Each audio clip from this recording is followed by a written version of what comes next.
The wooden door splinters. 3 days have passed since the Mongol warriors breached the outer walls, and now they've found her. Lady Khatun presses herself against the cold stone corner of the cellar, her silk robes torn and muddied from 72 hours of hiding. The thundering footsteps above shake dust from the ceiling beams. Her breath catches as torchlight floods the darkness. There, the Mongol captain's voice cuts through the musty air. 4 warriors descend the stairs, their leather armor creaking with each measured step. Lady Khatun's hand finds the jeweled dagger at her waist, the same blade she'd used to rally the city's defenders just 5 days ago. The captain approaches slowly, savoring the moment. His scarred face shows no emotion as he speaks in broken Persian. You led them, you made them fight. The city of Otra burns above them. Through the shattered cellar grate, orange flames dance across the night sky. Screams echo from the merchant quarter where the systematic slaughter continues. But here, in this dank corner, time seems to stop. Lady Khatun straightens her spine and meets the captain's gaze. Even now, with defeat absolute, defiance blazes in her dark eyes. My husband died on your swords, she says, her voice steady despite the tremor in her hands. My sons fell defending the gates. I had nothing left to lose. The captain nods, almost respectfully. He understands courage, even in enemies, especially in enemies who cost him 5,000 men. 2 warriors grab her arms. The dagger clatters uselessly to the floor. They drag her toward the stairs, her feet scrambling for purchase on the slick stones. Behind them, the captain barks orders in Mongolian. The words are foreign, but their meaning is clear. This one is special. This one defied the great Khan's armies. This one must serve as an example. The night air hits her face like a slap. Otra's main square swarms with Mongol soldiers sorting through prisoners. Women and children huddle in groups, sorted by age and appearance. The elderly and infirm lie in neat rows, awaiting the morning executions. But Lady Khatun is pulled past all of them, toward the platform where the city's governors once held court. Now it serves a different purpose. How does a silk merchant's daughter become the last hope of a doomed city? How does a woman who spent 30 years managing household accounts find herself leading archers on the battlements? And why does the Mongol 3-day rule transform an act of desperate courage into something far worse than death? To understand this horror, we must go back 5 months to when the first reports of approaching hoofbeats reached Otra's markets.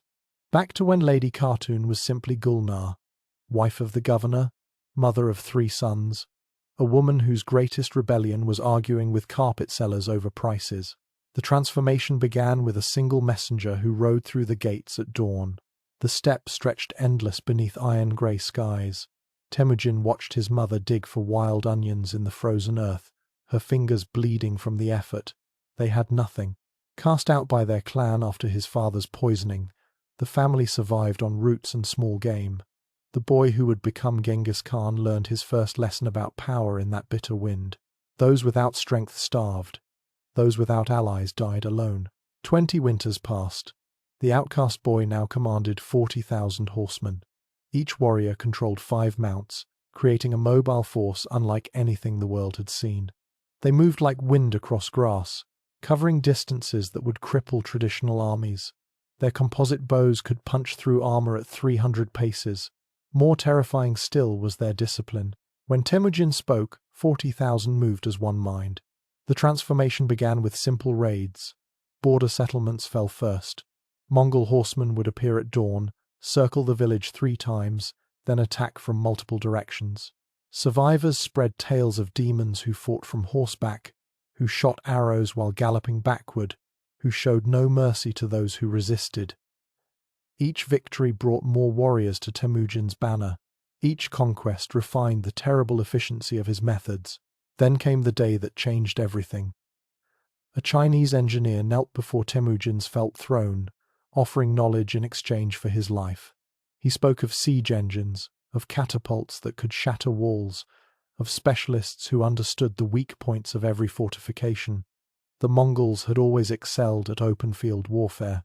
Now they would learn to break cities. The first walled town to face this new threat was Zhongdu. The Mongol army appeared like a plague of locusts, surrounding the settlement completely. They built their catapults in full view of the defenders, working with mechanical precision. On the first day, they offered terms. Submit immediately and live. Resist and face annihilation. The town elders, trusting in their stone walls, chose defiance. What followed became the template for 100 future horrors. The bombardment began at sunset. Stones the size of sheep skulls crashed into houses, markets, temples. The Mongols worked in shifts, maintaining pressure through the night. By dawn, 3 breaches gaped in the walls. Still the defenders held, pouring boiling oil on attackers, fighting with desperate courage. The second day brought fire. Flaming projectiles turned wooden structures into infernos. On the third morning, resistance crumbled. The Mongols poured through the gaps like wolves into a sheepfold. The 3-day rule emerged from practical calculation. Temujin understood that word of his campaigns would race ahead of his armies. Fear would become his greatest weapon, but only if properly managed. Cities that surrendered immediately would be spared, their people absorbed into the growing empire. Those that resisted briefly might lose their leaders but keep their lives. But any settlement that fought past the third day would face complete destruction. No exceptions, no mercy. The mathematics of terror required absolute consistency. A single act of clemency toward a defiant city would encourage others to resist. The Mongols developed a methodical approach to post-conquest violence. Adult males who had borne arms died first, usually by beheading. Craftsmen and engineers might be spared for their skills. Women and children became property, distributed among the victorious warriors. The elderly faced immediate execution unless they possessed valuable knowledge. This systematic brutality served multiple purposes. It eliminated potential insurgents. It demonstrated the futility of resistance. It rewarded Mongol warriors with plunder and slaves. Most importantly, it created a reputation that preceded the army like a dark cloud. Soon, cities would surrender at the mere rumor of approaching hoofbeats. The rules governing women revealed the cold logic of Mongol conquest. Within their own society, Mongol women enjoyed remarkable freedom. They managed households, owned property, advised on military matters. The great Khatuns often ruled entire regions, while their husbands campaigned. This respect ended at the borders of submission.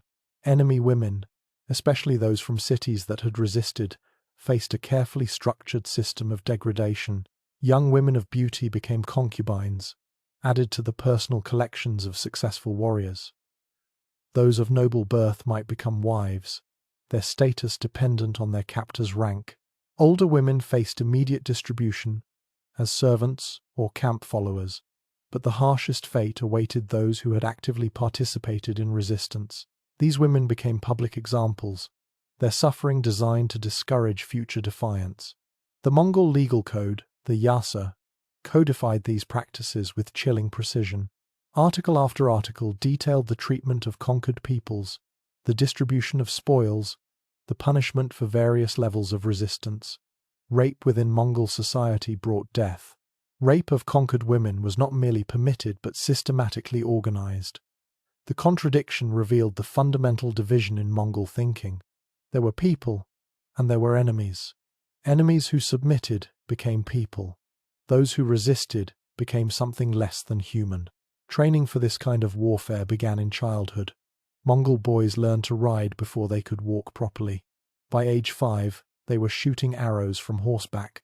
By 10, they joined hunting parties that mimicked military maneuvers.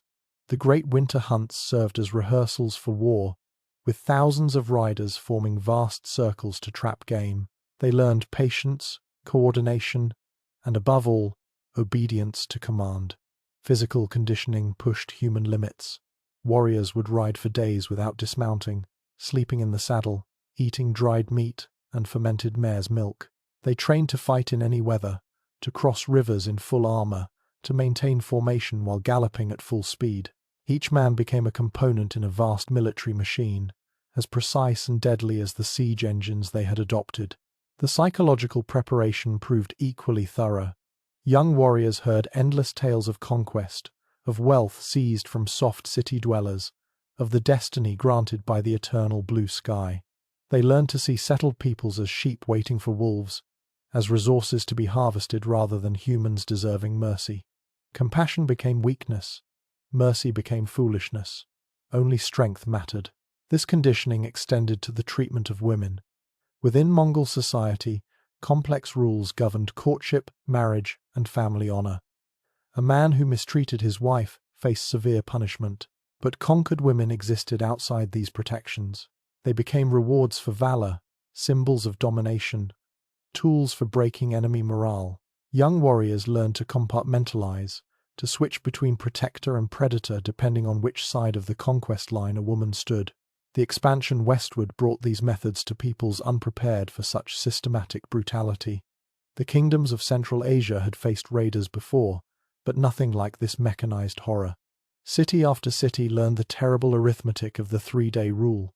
Resistance meant annihilation, submission meant survival, though often at a price that made death seem merciful. Bukhara fell after 4 days of resistance. The entire male population died in the aftermath, their heads stacked in pyramids outside the gates. Samarkand held for a week before traitors opened the gates. Even then, the sorting began. Craftsmen to one side, soldiers to another, women divided by age and appearance. The Mongol administrative machine processed human beings like grain, separating wheat from chaff with brutal efficiency. News traveled slowly but terribly. Refugees carried tales that grew in the telling, yet rarely exceeded the reality. Cities that might have coordinated defense instead calculated the odds of survival. More and more chose immediate submission, opening their gates to preserve something of their former lives. The 3-day rule achieved its purpose, turning potential month-long sieges into peaceful occupations. Yet resistance still flared.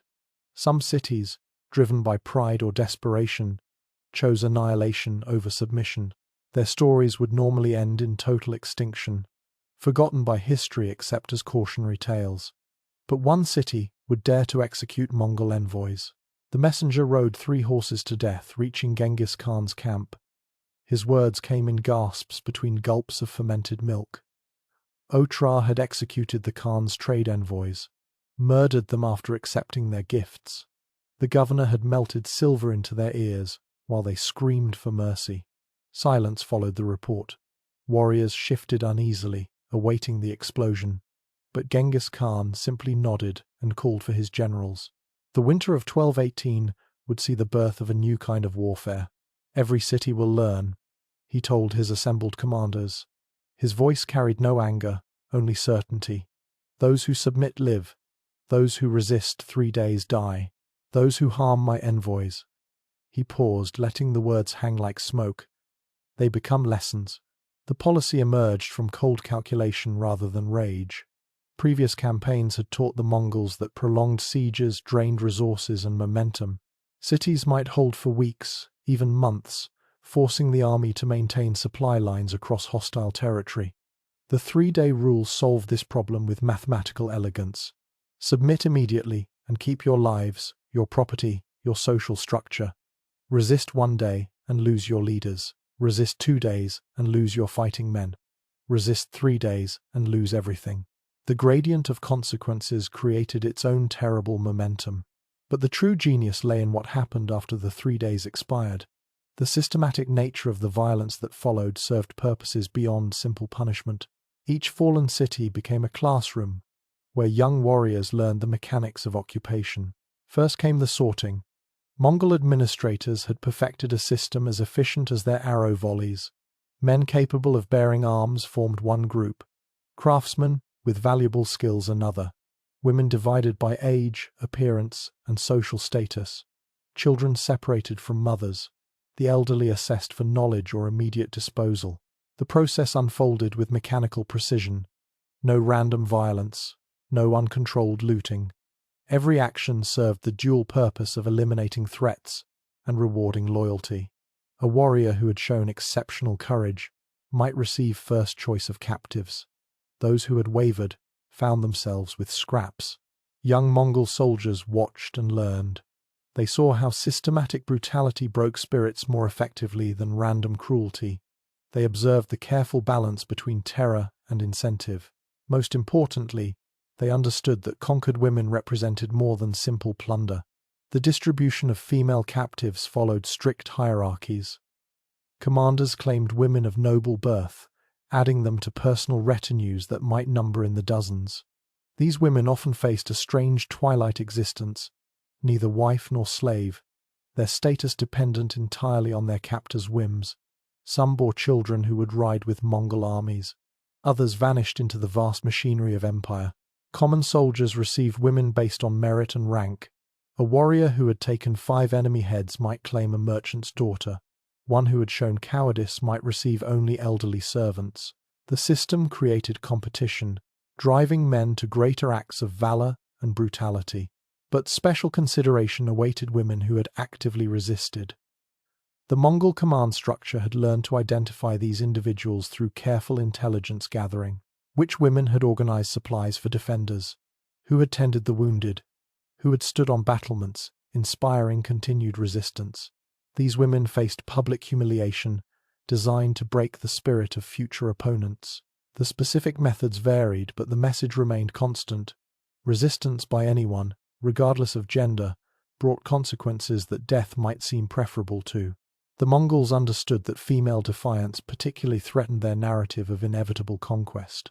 The psychological warfare extended beyond the immediate victims. Survivors were often released to spread their tales, becoming unwitting agents of Mongol propaganda. A traumatized refugee arriving at the next city carried more weight than 100 threats. Their hollow eyes and broken spirits spoke louder than any ultimatum. Within 3 years, the pattern had crystallized into doctrine. Mongol generals could predict with startling accuracy how long a city would resist based on its demographics, leadership, and defensive preparations. They adjusted their approaches accordingly, sometimes displaying lenience to encourage quick surrender, other times demonstrating extreme brutality to discourage regional resistance. The 3-day timer began the moment Mongol standards appeared on the horizon. City leaders faced an impossible calculation: surrender immediately and face humiliation but survival, resist and hope for miracle reinforcements that never came. The pressure fractured alliances, turned counselors against each other, made every defensive decision a potential death sentence. Some cities tried negotiation, sending envoys to discuss terms. The Mongols had learned to use these diplomatic overtures to gather intelligence. How many defenders did the city have? What were their food supplies? Where did the walls show weakness? Every conversation became reconnaissance. The rules applied regardless of season or circumstance. Cities that fell during harvest season saw their crops seized to feed the Mongol war machine. Those taken in winter watched their fuel stores consumed while they froze. The systematic stripping of resources served both practical and psychological purposes. Religious sites received no special protection unless they surrendered instantly. Monks and priests who counseled resistance died alongside soldiers. Sacred texts burned with equal enthusiasm as accounting ledgers. The message was clear: no earthly or heavenly power could shield those who defied the Khan. The Mongol system had evolved to handle every contingency.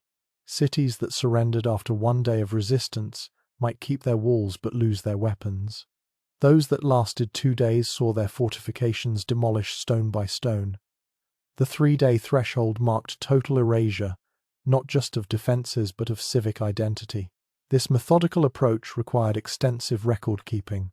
Mongol scribes, many of them captured Chinese administrators, maintained detailed logs of each conquest. Which cities had surrendered immediately? Which had resisted? What resources had been extracted? What percentage of the population had been eliminated or enslaved? The data served strategic purposes. Patterns emerged, showing which types of cities were most likely to resist. Wealthy trading centers often capitulated quickly to preserve their commercial networks. Fortress cities with strong military traditions held longer. Religious centers varied depending on their theology's stance on martyrdom. Young Mongol officers studied these records like sacred texts. They learned to read the signs of impending surrender: gates left suspiciously open, smoke signals between towers, the sudden silence of previously defiant defenders. Each tell saved time and resources. The 3-day rule also shaped Mongol logistics. Armies carried exactly enough supplies to maintain a brief siege. Anything longer required either foraging or supply lines. both vulnerable to counterattack. The policy forced defenders into rapid decisions, while keeping the Mongol force mobile and unpredictable. But human beings rarely follow predictable patterns. Some cities, driven by pride or desperation, chose annihilation over submission. Others surrendered immediately only to launch surprise attacks later. The Mongols adapted their responses to these variations, creating subcategories of punishment that maintained the system's terrible logic. The most feared response awaited cities that surrendered and then rebelled. These faced a savagery that exceeded even the 3-day punishment. Every inhabitant, regardless of age or gender, faced execution. The ruins were sown with salt or thoroughly destroyed to prevent resettlement. These ghost towns served as monuments to the price of betrayal. Word of such extremes spread through trade routes and refugee camps. Merchants debated whether to approach cities under Mongol threat. Farmers abandoned fields rather than risk being caught in a siege. The economic disruption preceded the armies by hundreds of miles. Inside Mongol camps, the 3-day rule created its own culture. Veterans shared stories of particularly stubborn cities, of clever tactics used to break resistance, of the moment when defiance finally crumbled. These tales served as both entertainment and education for younger warriors. The policy required absolute discipline from Mongol forces. Random violence before the 3-day deadline brought severe punishment. Commanders who allowed premature looting faced demotion or death. The system's effectiveness depended on its predictability. Enemies had to trust that surrender truly meant safety.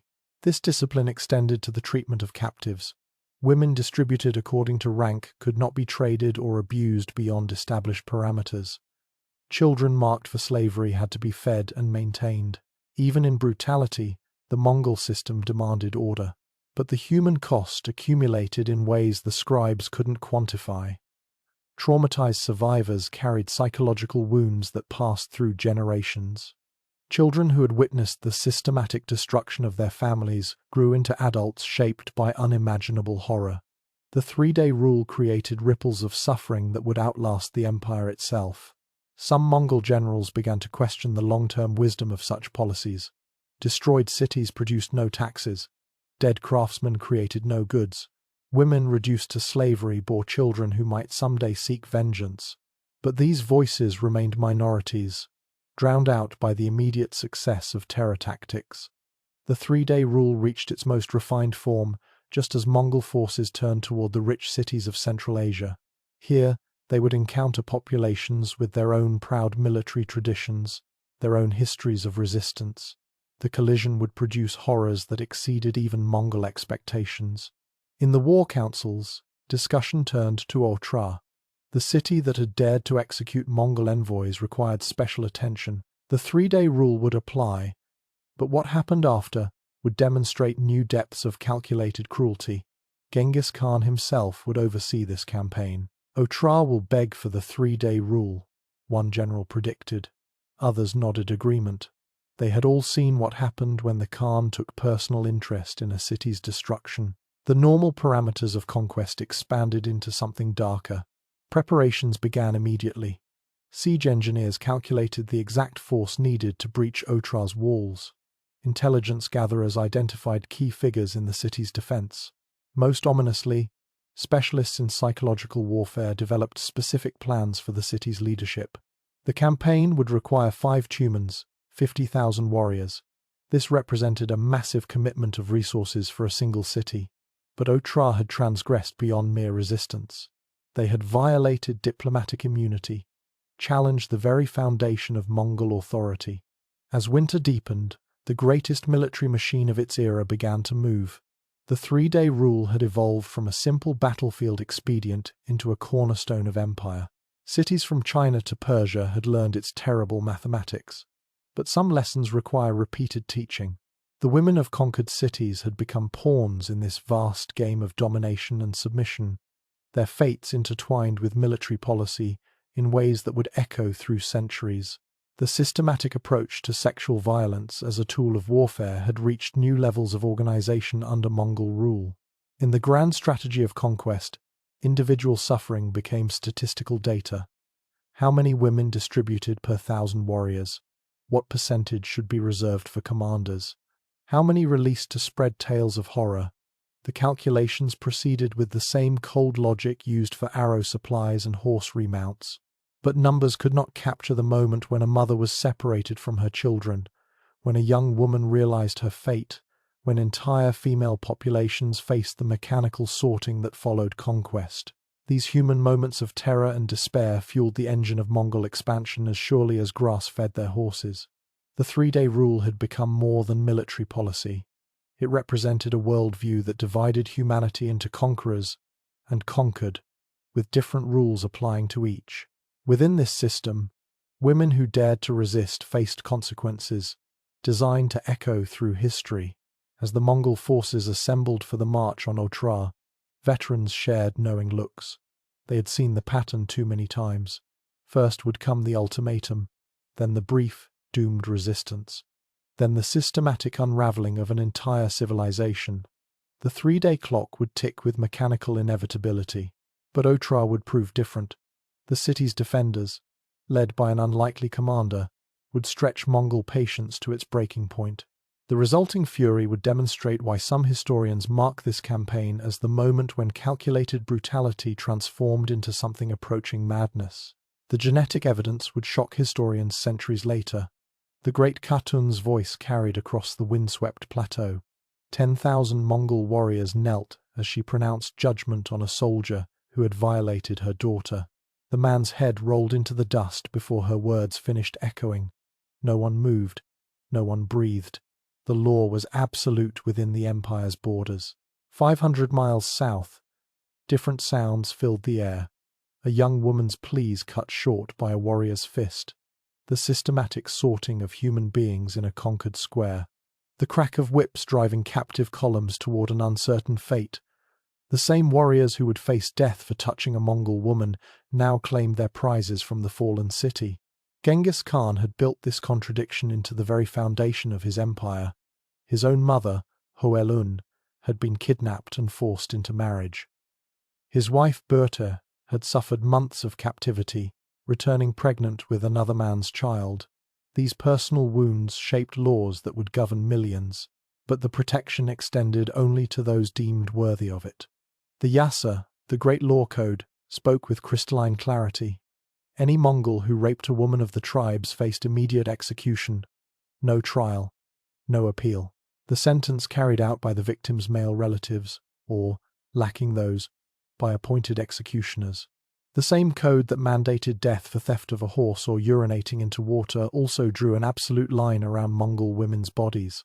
Within the jurs of the homeland, women exercised power unimaginable in settled kingdoms. They managed vast herds while men campaigned. They negotiated trade agreements that moved silk and silver across continents. They advised on matters of war and peace. Their counsel weighted equally with any generals. The great Khatun Turagain would one day rule the entire empire as regent, commanding the loyalty of the same warriors who showed no mercy to enemy women. The youngest Mongol girls learned to ride and shoot alongside their brothers. They participated in the great hunts, driving game into killing grounds with the same coordination used in battle. Marriage came through negotiation and bride prices, not capture. A Mongol woman could divorce an unsatisfactory husband, keeping her dowry and children. She could own property, lead military units, serve as judge in legal matters. This freedom created fierce loyalty among Mongol women toward their empire. They understood viscerally what separation from its protection meant. When Mongol princesses married foreign princes as part of diplomatic arrangements, they traveled with guards who would kill any man who mistreated them. The message resonated clear as struck bronze. Mongol women belonged to a different category of humanity. The border between protected and prey ran sharp as any blade. A woman born to Mongol parents enjoyed safeguards that extended unto death. A woman born outside the tribes existed in a legal void, her status determined entirely by conquest and capture. The distinction had nothing to do with virtue, beauty, or behavior. Only birth and submission mattered. Young Mongol warriors learned this compartmentalization through careful conditioning. The same boy who would face execution for insulting his sister learned to see enemy women as legitimate plunder. Training exercises reinforced the division. Protect the women of the tribe with your life. Take the women of enemies as your right. No contradiction existed in the Mongol mind because these were entirely separate categories. The system created unexpected dynamics in conquered territories. Local women sometimes attempted to claim Mongol protection through marriage or concubinage. A fortunate few succeeded, their children raised as full members of the tribe, but most found themselves trapped in a twilight existence, no longer members of their birth community, but never truly Mongol. Children born from these unions occupied complex positions. Sons might join Mongol military units if their fathers acknowledged them. Daughters might marry Mongol warriors, gaining protection their mothers never enjoyed. But the stigma of mixed birth followed them, creating hierarchies within hierarchies. Pure Mongol blood meant pure Mongol protection. Everything else existed on a spectrum of vulnerability. The empire's expansion created vast networks of women living under different legal realities. In the homeland, Mongol women bought and sold goods, argued legal cases, rode to war when necessary. In conquered territories, local women navigated survival in a system that classified them as property. Between these extremes, countless gradations existed. Some conquered women gained favor through exceptional beauty or skills. A talented weaver might find herself protected as a valuable craftsperson. A woman versed in medicine could earn respect and relative safety. But these exceptions proved the rule. Without Mongol blood or formal submission, protection remained conditional and revocable. The Mongol legal system attempted to codify these distinctions with typical precision. Different punishments applied for crimes against Mongol women versus conquered women. Killing a Mongol woman brought death by torture. Killing a slave woman meant paying compensation to her owner. The human being herself had no legal standing, only her value to a Mongol master. This legal framework created perverse incentives. Mongol warriors had every reason to keep captured women alive and relatively healthy. Dead slaves produced no children or labor. But beyond basic survival, no protections existed. The law concerned itself with property rights, not human dignity. Within Mongol camps, the treatment of captured women followed established protocols. New captives underwent immediate evaluation. Age, appearance, skills, and health determined initial distribution. Beautiful women went to commanders. Strong women became laborers. Older women might serve as camp followers or face immediate execution if deemed useless. The process mirrored the efficiency used in military operations. No random violence that might damage valuable property. No killing that would waste potential resources. Every action calculated to extract maximum value from conquered populations. Women represented reproducible wealth. Future warriors, future slaves, future bargaining chips. Some historians would later argue this system showed Mongol pragmatism rather than cruelty. Dead enemies produced nothing, enslaved enemies enriched the empire. But such cold analysis ignored the human cost of reducing half of conquered populations to breeding stock and forced labor. The efficiency made the horror systematic rather than random. Mongol women themselves participated in this system, often as active agents. The wives of commanders selected servants from among captives. They organized the labor of enslaved women, directed their work, punished infractions.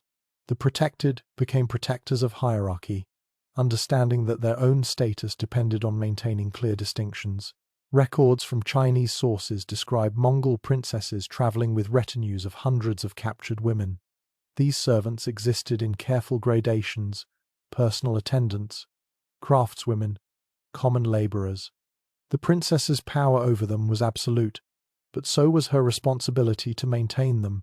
Starving one's slaves showed poor management, not mercy. The complexity deepened in settled territories under long-term Mongol rule. Over time, accommodation replaced acute violence. Local women who had survived the conquest learned to navigate the new reality. Some found protectors among Mongol administrators. Others disappeared into the anonymous machinery of empire. The sharp trauma of conquest dulled into chronic oppression. But military campaigns continued to produce fresh supplies of captive women. Each victory renewed the cycle. AI, sort, distribute, integrate into existing hierarchies. Veterans taught newcomers the rules. Survive by being useful. Attract protection through beauty or skills. bear children who might elevate your status, except that resistance meant death or worse. The Mongol expansion created the largest contiguous empire in human history.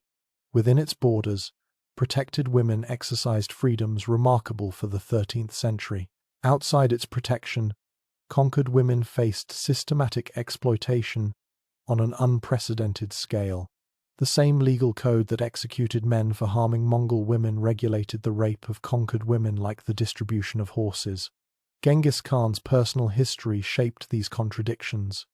His mother's kidnapping and forced remarriage taught him that women without protection became prey. His wife's captivity reinforced the lesson. But rather than developing universal principles of protection, he created a system that extended safety only to those within his expanding circle of power. The psychological impact rippled through generations. Mongol women raised their daughters to understand their privileged position. Conquered women taught survival strategies to their children. Mixed heritage children navigated between worlds, never fully belonging to either.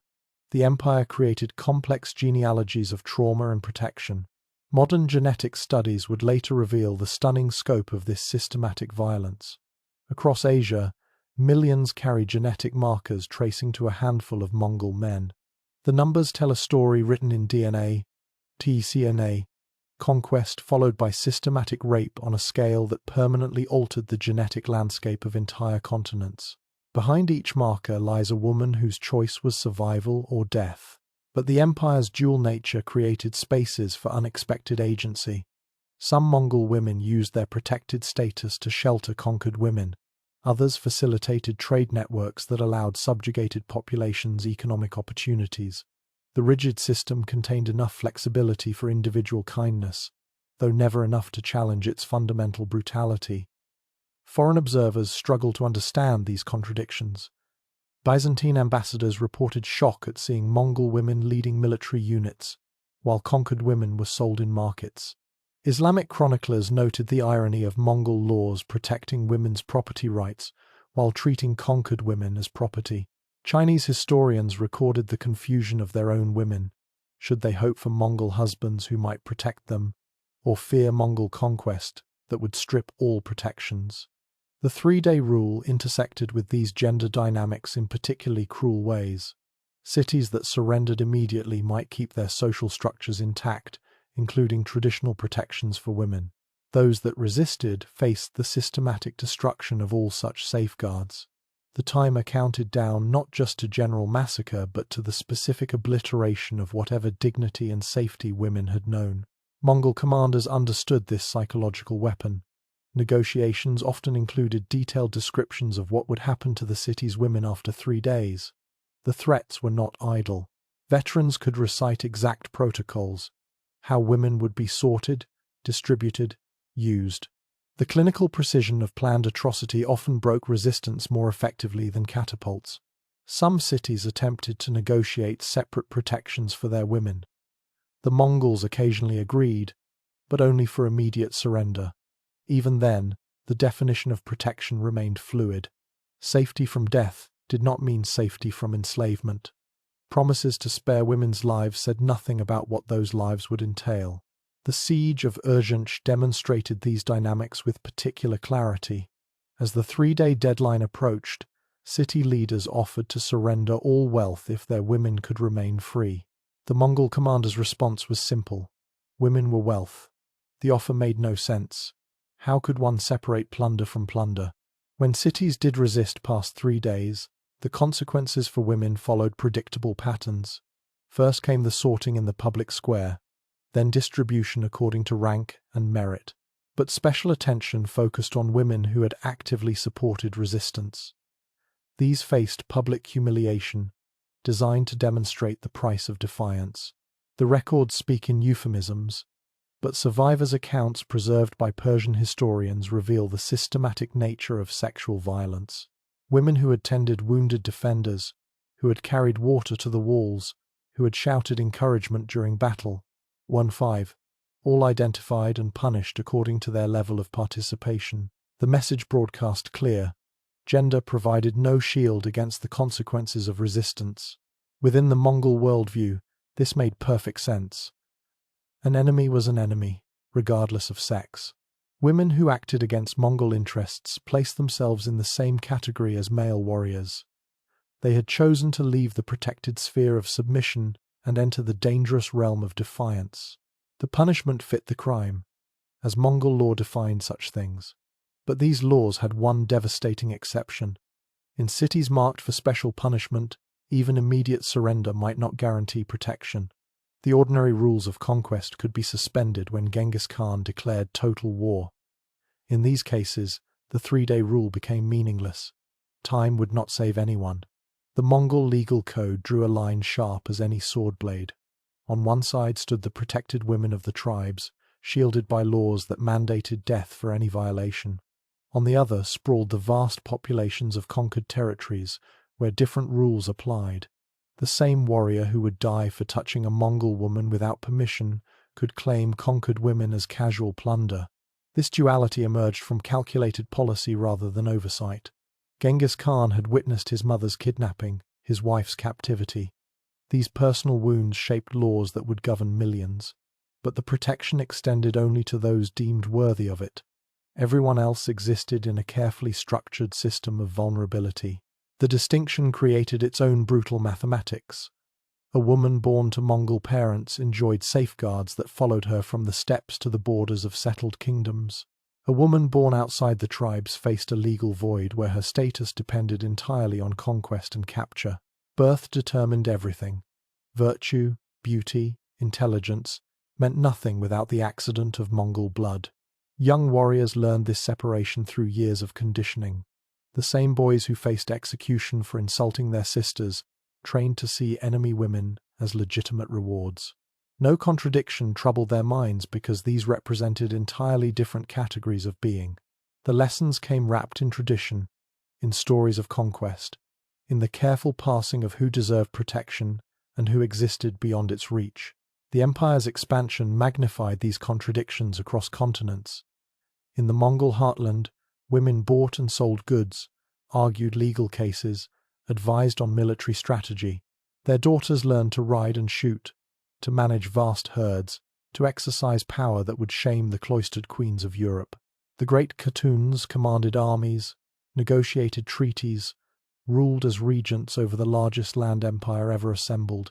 Their word could execute generals or elevate slaves.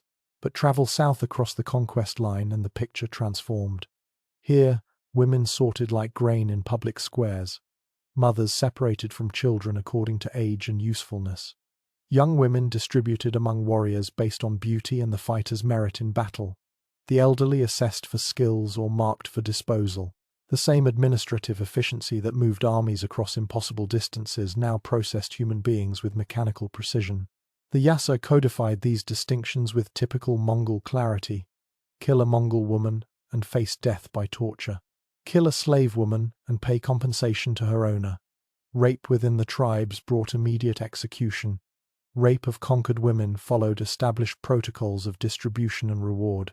The legal framework concerned itself with property rights, not human dignity. A destroyed wagon required more compensation than a dead captive. Within Mongol camps, the treatment of captured women followed strict hierarchies. Commanders claimed those of noble birth or exceptional beauty. Common soldiers received distributions based on rank and battlefield performance. A warrior who had shown cowardice might receive only elderly servants. One who had taken 5 enemy heads could claim a merchant's daughter. The system created competition, driving men to greater acts of valor, measured in both enemy deaths and living prizes. Some women found unexpected spaces within this brutal structure. A talented weaver might earn protection through her craft. A woman versed in medicine could gain respect and relative safety. Beauty coupled with intelligence occasionally elevated a concubine to influence. But these exceptions proved the rule. Without Mongol blood or formal submission, protection remained conditional, revocable, subject to the whims of masters. The children born from these unions occupied complex positions. Sons might eventually join Mongol military units if their fathers acknowledged them. Daughters could marry Mongol warriors, gaining protection their mothers never enjoyed. But the stigma of mixed birth created hierarchies within hierarchies. Pure Mongol blood meant pure Mongol protection. Everything else existed on a spectrum of vulnerability that shifted with political winds. The psychological impact rippled through generations. Mongol women raised daughters to understand their privileged position, to guard it fiercely. Conquered women taught survival strategies to their children, lessons written in whispers and careful silences. Mixed heritage children navigated between worlds, never fully belonging to either, their status dependent on their usefulness to the empire. Foreign observers struggled to comprehend these contradictions. Byzantine ambassadors reported shock at seeing Mongol women leading military units while conquered women were sold in the same camps. Islamic chroniclers noted the bitter irony of Mongol laws protecting women's property rights while treating conquered women as property. Chinese historians recorded the confusion of their own populations. Should women hope for Mongol husbands who might offer protection, or fear conquest that would strip away all traditional safeguards? The 3-day rule intersected with gender dynamics in particularly calculated ways. Cities that surrendered immediately might keep their social structures intact, preserving traditional protections for women. Those that resisted faced systematic destruction of all such safeguards. The timer counted down not just to general massacre, but to the specific obliteration of female dignity and autonomy. Mongol commanders wielded this knowledge as a weapon. Negotiations often included detailed descriptions of what would happen to the city's women after 3 days. They could recite exact protocols with the same precision used for battle formations. How women would be sorted in the public square, the criteria for distribution, the special attention reserved for those who had actively supported resistance. The clinical precision of planned atrocity often broke defenses more effectively than siege engines. Some cities attempted desperate negotiations, offering all wealth if their women could remain free. Mongol responses revealed the fundamental worldview. Women were wealth. The offer made no sense. How could one separate plunder from plunder? The conceptual gap proved unbridgeable. One side saw human beings, the other saw resources to be harvested. When cities did resist past the 3-day deadline, consequences for women followed predictable patterns. First came the sorting in conquered squares, efficiency refined through countless repetitions.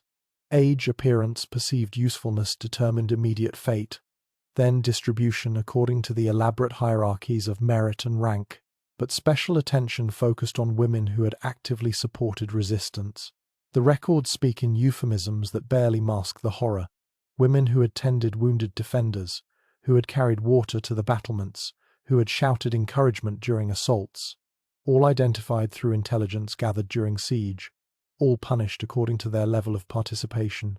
The message broadcast across conquered territories could not have been clearer. Gender provided no shield against the consequences of defiance. Within the Mongol framework, this made perfect sense. An enemy was an enemy regardless of sex. Women who acted against Mongol interests placed themselves in the same category as male warriors. They had chosen to leave the theoretical protection of submission. The punishment fit the crime as Mongol law defined such things. That the punishment often exceeded death in its cruelty served to discourage future female resistance. But exceptions existed even within this brutal system. Sometimes a conquered woman caught the eye of a powerful Mongol, not just for beauty, but for intelligence, spirit, or useful skills. These women might find themselves elevated from slave to concubine to wife. Their children might claim Mongol heritage. A few even gained enough influence to protect other conquered women, creating small islands of mercy within the vast machinery of oppression. The genetic evidence would later stun historians. Across Asia, millions carry markers tracing to a handful of Mongol men. The numbers tell their own story of conquest, followed by systematic rape on a scale that permanently altered the genetic landscape of continents. Behind each marker lies a woman whose choice was survival or death. Behind each survivor lies a story of accommodation to power that held life and death in its casual hands. But the empire's dual nature created unexpected opportunities. Some Mongol women used their protected status to shelter conquered women, though always within limits. Trade networks run by Mongol princesses might employ conquered women in positions of relative safety. Individual kindness existed, but never enough to challenge the system's fundamental structure. Mercy remained personal. Brutality stayed institutional. The siege of Urgench demonstrated these dynamics with particular clarity. As the 3-day deadline approached, city elders made increasingly desperate offers. All gold, all goods, everything except their women. The Mongol commander's response was recorded by a Persian chronicler who survived by switching sides. The general laughed and asked how they proposed to separate types of wealth. Did they also wish to keep their horses, their silk, their silver? Women were simply another category of movable goods. When Urgench finally fell after months of resistance, the sorting took 3 days. The Mongols had perfected their system through repetition. Women lined up by age groups, the young and beautiful to one side, those of middle years assessed for skills, the elderly evaluated for immediate usefulness, children separated by sex and age. The process unfolded with the same mechanical precision used to process captured livestock. Special units had developed to handle this human inventory. Mongol women often supervised, understanding the hierarchies involved. A general's wife might select personal servants. Lower-ranking women chose from what remained. The conquered selecting other conquered, power flowing downward in carefully controlled streams, everyone understanding their place in the vast machine of empire. The impact on conquered societies proved devastating beyond the immediate violence. Traditional protections for women, developed over centuries, shattered in days. Social structures that had provided security collapsed. Religious authorities that might have offered sanctuary found themselves powerless or dead. The systematic nature of the conquest left no institution standing that might shield women from their new reality. In some regions, the complete breakdown of traditional authority created strange new dynamics. Women who had been rigidly controlled by their own societies found themselves in a paradoxical position. Mongol law cared nothing for their previous restrictions. A Muslim woman who survived conquest might find herself with more freedom of movement than before, though that freedom came at the price of all protection. Some adapted to become traders, healers, even administrators within the new order. But most faced a grinding reality of servitude and sexual exploitation. The lucky ones found protectors among their conquerors. The unlucky disappeared into the anonymous machinery of empire, their names forgotten, their stories preserved only in the genetic traces they left behind. Between these extremes, millions navigated daily survival in a system that classified them as somewhere between human and livestock. The Mongol expansion created the largest contiguous empire in human history. Within its borders, Mongol women exercised freedoms remarkable for any century. Outside its protection, conquered women faced systematic exploitation on an unprecedented scale. The same legal code that executed men for harming Mongol women regulated the distribution of conquered women with the precision of a merchant's ledger. The 3-day rule added temporal pressure to these dynamics. As deadlines approached, city leaders faced impossible choices: surrender immediately and watch their women enslaved but alive, resist and see them face horrors that made slavery seem merciful. The timer created its own momentum, fracturing resistance as defenders calculated whether 3 days of freedom justified an eternity of consequences. Some cities tried creative interpretations. They would surrender the walls but not the citadel. They would open gates but claim their women had already fled. The Mongols had seen every variation. Partial surrender meant partial mercy, with women paying the price for their men's hesitation. The only safety lay in complete, immediate capitulation. Everything else invited gradations of horror. The psychological warfare extended to the siege itself. Mongol commanders ensured that city defenders could hear the screams from previously conquered populations. Women's voices carried across the walls, wordless testimony to the fate awaiting resistance. Sometimes the Mongols would parade captured women from neighboring cities, allowing defenders to see the future they were choosing with each hour of defiance. Inside besieged cities, these pressures created their own tragedies. Some women begged their men to surrender, others chose death over capture, throwing themselves from walls or taking poison. Families fractured as survival instincts battled cultural honor. The 3-day rule achieved its purpose by creating unbearable tensions within defended populations. When resistance did continue past the deadline, the aftermath followed scripts written in previous conquests. but each city added its own variations to the horror. Local dynamics, personal vendettas, the specific composition of the conquering force all influenced how the systematic violence unfolded. The only constant was that women who had actively resisted faced special attention. The Mongol system had evolved to identify these women with frightening efficiency. Intelligence networks, often staffed by previous conquered populations, gathered names and descriptions. Which women had organized supplies? Who had rallied defenders? Who possessed medical knowledge used to treat wounded soldiers? The information gathering proceeded alongside military operations, creating lists for post-conquest action.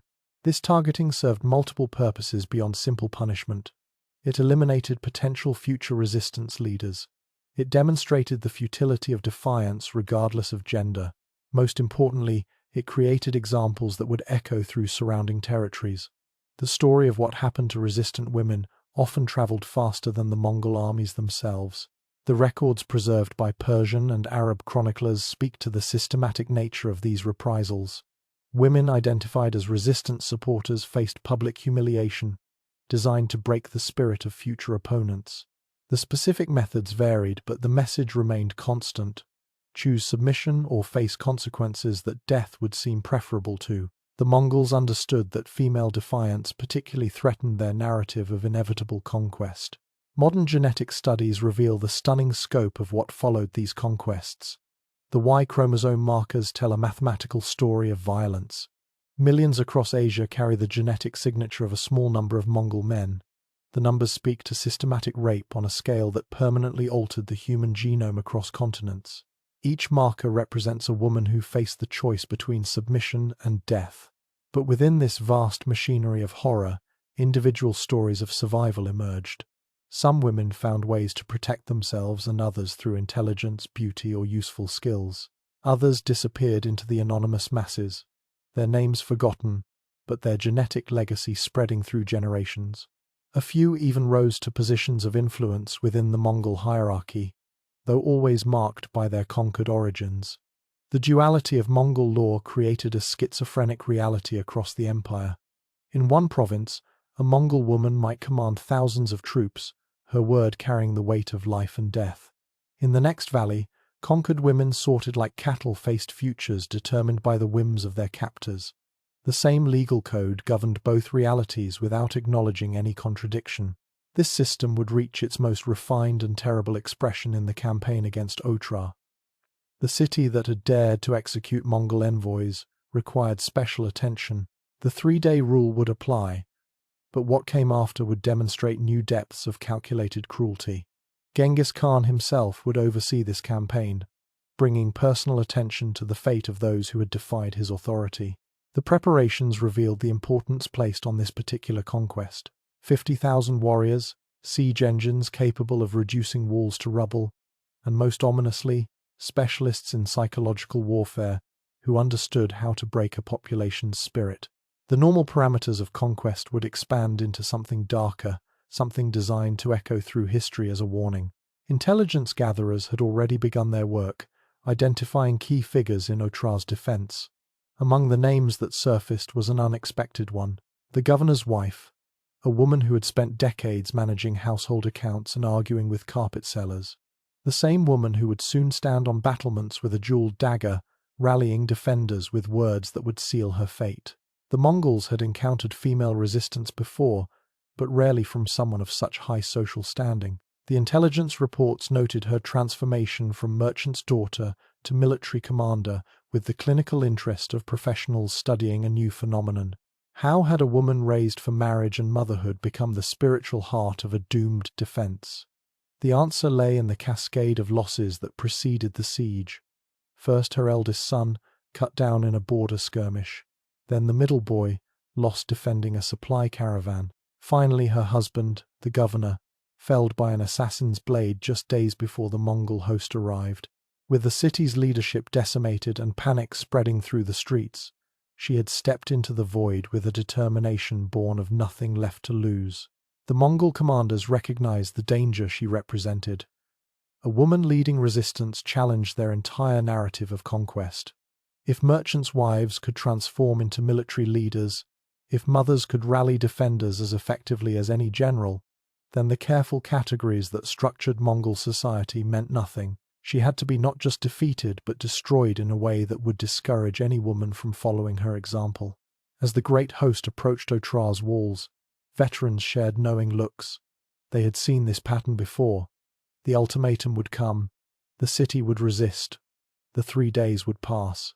Then would come the sorting, the distribution, the special attention for those who had defied the natural order. But Otra would prove different in ways that would haunt even hardened warriors. In one trading city, a merchant's daughter would change everything. Dawn brought riders to Otra's gates. Gulnar counted them from her bedroom window. 20 scouts testing the walls. She pulled her shawl tighter and descended to the courtyard where her youngest son prepared his horse. "Mother," Rashid's voice cracked. 17 years old and trying to sound like his dead brothers. "The council meets within the hour." She nodded and watched him ride toward the garrison. 3 sons she had raised, 2 already buried. The arithmetic of loss carved hollows in her chest. Her husband's blood still stained the council chamber floor where the assassin's blade had found him 5 nights ago. The great hall filled with arguing voices. Old men who had grown fat on trade routes now debated surrender terms. General Karim slammed his fist on the table. "The Khan demands blood for his envoys. Nothing we offer will satisfy him." Gulnar entered through the side door. Conversation stopped. A merchant's wife had no place in war councils. She had sold silk and supervised kitchen accounts. Her world consisted of ledgers and seasonal festivals. These men expected her to retreat into mourning.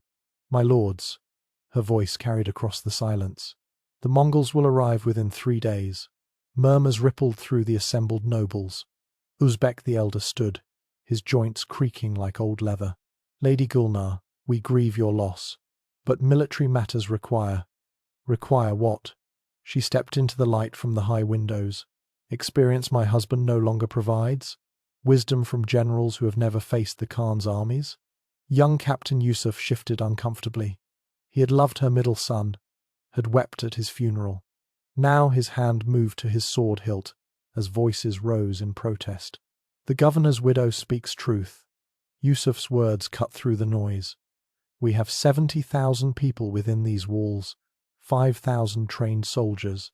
The Mongols bring 50,000 veterans." The mathematics silenced them. Gulnar had spent her life calculating profit margins. She understood when numbers told stories of inevitable loss.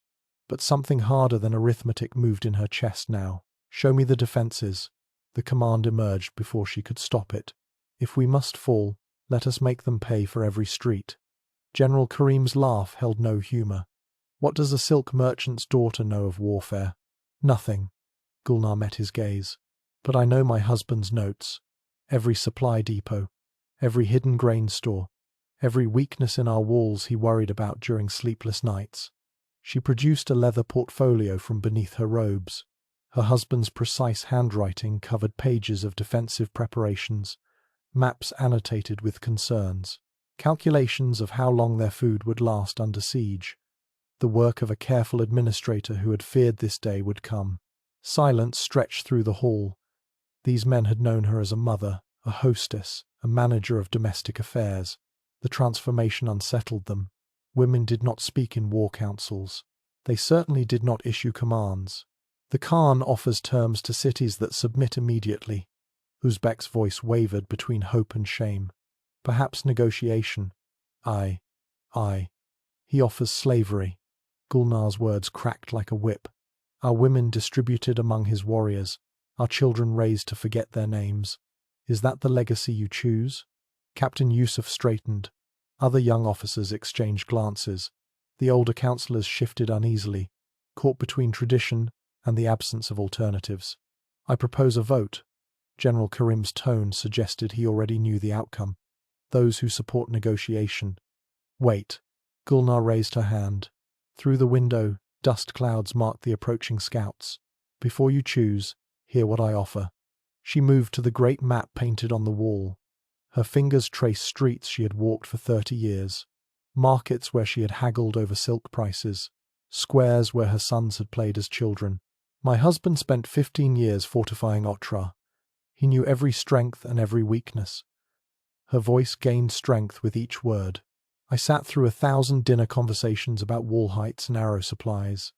I memorized his fears because they kept him awake beside me. The portfolio opened to reveal detailed plans, guard rotations, water supplies, hidden passages for moving troops, the accumulated paranoia of a border city administrator. Give me tactical command. The words hung in the air like smoke. Let Karim lead the soldiers. Let Yusuf inspire the young men. But let me show you how a merchant's daughter defends her home. Laughter erupted from several quarters. General Karim's face darkened to purple. Traditional authority crumbled in the face of desperate circumstances, but not without resistance. This is madness. The general's voice shook. A woman cannot. Cannot what? Gulnar's interruption surprised even her. Cannot count our supplies? Cannot organize distributions? Cannot stand on walls and show others that courage has no gender? Captain Yusuf moved first. He crossed the hall and knelt before her. The gesture sent ripples through the room. Other young officers followed, then older men who had known her husband. Finally, even those who objected found themselves swept along by momentum. Only General Karim remained standing. His military pride warred with practical reality. The city needed unity. Division meant certain death. If we do this, his words came slowly, you follow my battle orders, no interference with troop movements. Agreed. Gulnar helped Yusuf to his feet. But I control supplies, civilian organization, and... She paused, gathering courage for the final demand. I speak for Otra in any negotiations. The vote proceeded with mechanical efficiency. Fear overcame tradition. Desperation bred innovation. When the counting finished, Gulnar found herself the de facto leader of a doomed city. Word spread through the streets like wildfire. The governor's widow had taken command. Reactions ranged from scandal to desperate hope. In the women's quarters, something else stirred. If she could stand before the council, perhaps they too could do more than wait for conquest. The first volunteers arrived before sunset. Wives of dead soldiers, daughters of merchants, sisters who had lost brothers. They came carrying water jugs and bandage rolls, but their eyes held harder intentions. We can tend the wounded. A baker's widow spoke for the group. Free men for fighting. Gulnar studied their faces. She saw her own loss reflected, multiplied. These women understood the mathematics of defeat. They chose defiance anyway. More than that, her decision crystallized. You'll help me organize something the Mongols won't expect. Night fell as she explained her intentions. Traditional warfare assumed women would cower and wait. The Mongols counted on it. Their 3-day rule depended on defenders eventually breaking when they contemplated their families' fates.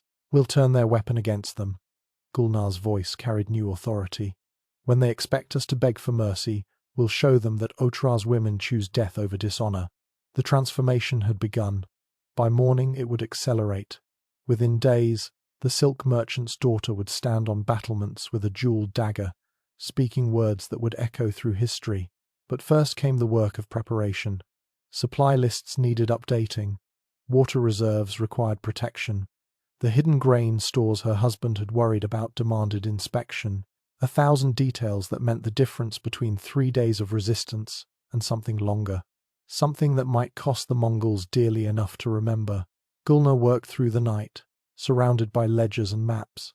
The same skills that had made her successful in trade now turned toward a darker purpose. Calculate, organize, distribute. The mathematics of siege warfare proved remarkably similar to managing caravan supplies. Captain Yusuf brought reports hourly. The Mongol scouts had withdrawn but would return with the main force. 3 days at most, possibly 2. Time compressed into desperate preparation. My lady. Yusuf hesitated at the door. General Karim wishes to review the defensive positions at dawn. Tell him I'll be there. She didn't look up from her calculations. With 50 women trained in basic medical care. His footsteps faded. Gulnar allowed herself one moment of pure terror. Her husband lay dead. Her sons fed carrion birds. Now she prepared to lead 30,000 civilians in hopeless resistance against history's most efficient killers. The merchant's daughter, who had once argued over carpet prices, would soon face Mongol generals across negotiation tables, if negotiations even occurred. The Khan's rage over his murdered envoys might exclude any discussion beyond immediate surrender or total annihilation. She returned to her lists. Each entry represented lives that would depend on her decisions. Each calculation carried the weight of families who trusted her unprecedented leadership. The transformation from merchant's wife to military commander accelerated with each passing hour. By dawn, Otra would be as ready as 3 decades of her husband's paranoia could make it. The rest would depend on courage, desperation, and whether a silk merchant's daughter could convince hardened warriors that resistance meant more than survival. The Mongol response would become legendary in its cruelty. The war drums echoed across the plain like thunder rolling through mountain passes. 50,000 Mongol warriors spread across the horizon, their approach marked by dust clouds that turned the morning sun blood red. From Otra's highest tower, Gulnar watched the mechanical precision of their deployment.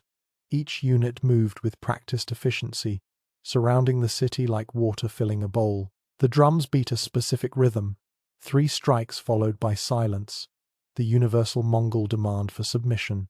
General Karim stood beside her, his knuckles white against the stone parapet. 20 years of military service had not prepared him for this sight. The Mongol force moved as a single organism, each component perfectly synchronized.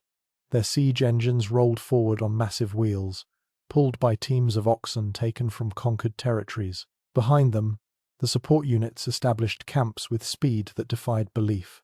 "They give us 3 days." Karim's voice cracked on the final word. After that, Gulnar nodded, her eyes fixed on the center of the Mongol line where a white yurt rose like a snow-capped peak, the Khan's mobile palace from which death sentences would flow. She had spent the night studying her husband's notes on Mongol tactics, learning their patterns of conquest. Cities that resisted past the 3rd sunset faced systematic annihilation designed to serve as examples. Captain Yusuf arrived breathless from the eastern wall. His report came in short bursts between gasps for air. "They've blocked every road. No messengers can escape. We're sealed inside." The isolation was intentional, Gulnar understood. No word of Otra's fate would spread until the Mongols chose to release it. Whatever happened here would become a story told on their terms, shaped to inspire maximum terror in future targets. She turned to address the assembled commanders, men who had grudgingly accepted her leadership when no alternatives existed. "Station the volunteers at medical posts throughout the city." Her voice carried new authority born from necessity. "When the bombardment begins..." A horn blast cut through her words. From the Mongol lines, a small party rode forward under diplomatic banners. 3 interpreters, 2 scribes, and a general whose scarred face spoke of countless battles. They stopped just beyond arrow range, their intentions clear. The final opportunity for negotiation had arrived. Gulnar descended the tower stairs, her mind racing through possibilities. The women who had volunteered to assist waited in the courtyard below, their faces mixing determination with barely controlled fear. These weren't warriors. They were bakers' wives, merchants' daughters, women who had never held weapons larger than kitchen knives. Yet they stood ready to tend wounded under fire, to carry water to defenders, to face whatever came. "My lady," the baker's widow, who had first volunteered, stepped forward. "The medical supplies are distributed as you ordered, but we need to know when they breach the walls." "We hold as long as possible." Gulnar's answer came without hesitation. "Every hour we resist costs them resources. Every day we stand makes the next city's choice easier." The truth hung unspoken between them. They all understood the mathematics. 50,000 against 5,000. The outcome was predetermined. Only the cost remained negotiable. How many Mongol lives could they claim? How long could they make the conquerors remember Otra? General Karim intercepted her at the main gate.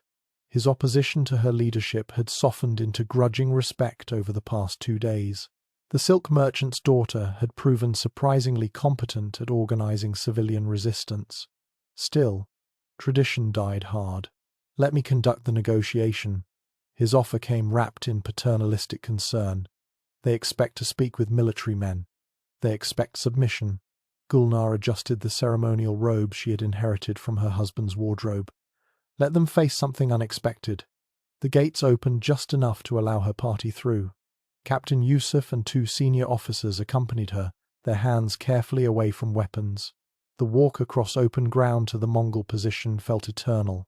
Each step carried her further from safety, closer to men who had perfected killing into art. The Mongol general dismounted as she approached, a gesture of minimal respect. His scarred face revealed nothing as the interpreter translated his words. The terms were exactly what she had expected. Immediate surrender. Gates opened fully. All weapons surrendered. The population sorted for processing. In exchange, the Khan might show mercy. Define mercy. Gulnar's response caught the interpreter off guard. Women didn't typically negotiate surrender terms. They certainly didn't challenge definitions.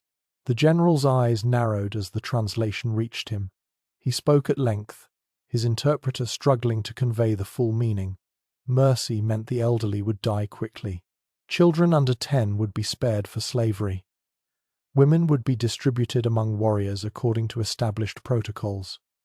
Craftsmen with valuable skills might live. Fighting men would face execution, but perhaps not torture. And if we resist? She already knew the answer, but needed her escorts to hear it spoken aloud. The general's smile held no warmth. He gestured toward his vast army, then spoke a single word that needed no translation. The interpreter provided it anyway, his voice dropping to barely above a whisper. Annihilation. Gulnar studied the Mongol general's scarred face, reading decades of conquest in the lines around his eyes. This man had overseen the destruction of dozens of cities. He had reduced proud civilizations to ash and memory. Now he waited to add Otra to his collection. We need time to consider. The words emerged steady despite the tremor in her chest. Your terms require discussion with our council. The general nodded and held up 3 fingers. The same rhythm as the war drums. 3 days to choose between slavery and extinction. 3 sunsets before negotiation transformed into slaughter. The universal deadline that had broken 100 cities before them. As they returned through Otra's gates, Captain Yusuf whispered urgently, "Perhaps we should reconsider. The terms aren't worse than other cities have received. Some of our people would survive." As property. Gulnar's response killed further discussion. Distributed like livestock, our daughters bearing children for men who murdered their fathers. The council reconvened in emergency session. Word of the negotiations had already spread, creating ripples of panic through the city. Some called for immediate surrender. Others demanded resistance to the last breath. The division Gulnar had feared began to manifest. General Karim surprised everyone by supporting continued defiance. If we must die, let us die as men, not sorted like sheep for slaughter. Easy words from someone who'll die in battle. Uzbek the elder's voice shook with fear. What of our children? Our wives? Do we condemn them to horrors because warrior pride demands it? The argument escalated, voices rising as terror eroded civility. Gulnar watched the dissolution of unity that would make resistance impossible. The Mongols didn't need to breach the walls. Fear would open the gates from within. Enough. Her command cut through the chaos. We've heard the terms. Now hear mine. She moved to the center of the chamber, drawing their attention like a lodestone. The merchant's daughter, who had spent 3 decades in comfortable domesticity, now stood transformed by loss and necessity. Her husband's blood might still stain these floors, but his courage lived in her voice. Every city that has surrendered immediately still saw its women enslaved, its children scattered, its identity erased. She let each statement land like a hammer blow. Submission guarantees nothing except a different flavor of destruction. But resistance guarantees worse. Someone shouted from the back of the room. Does it? Gulnar pulled a scroll from her robes. My husband collected reports from every Mongol conquest. The pattern is clear. Quick surrender means organized slavery. Prolonged resistance means chaos and slaughter. But either path leads to the same destination. Captain Yusuf stepped forward. What do you propose? We make them remember Otra. Her words rang with quiet determination. Not as another easy conquest, but as the city that cost them dearly, that fought with such fury they speak our name with respect. Respect from dead men means nothing. Uzbek's objection carried the weight of age and fear. Tell that to Thermopylae. Gulnar's reference to ancient Greek defiance against impossible odds silenced several critics. Some fights matter because of how they're fought, not whether they're won. The debate raged through the afternoon as the Mongol drums maintained their patient rhythm. 3 beats and silence. A countdown to catastrophe that focused minds wonderfully. By evening, exhaustion had accomplished what argument couldn't. The council voted to continue resistance, though several members clearly hoped for last-minute negotiations.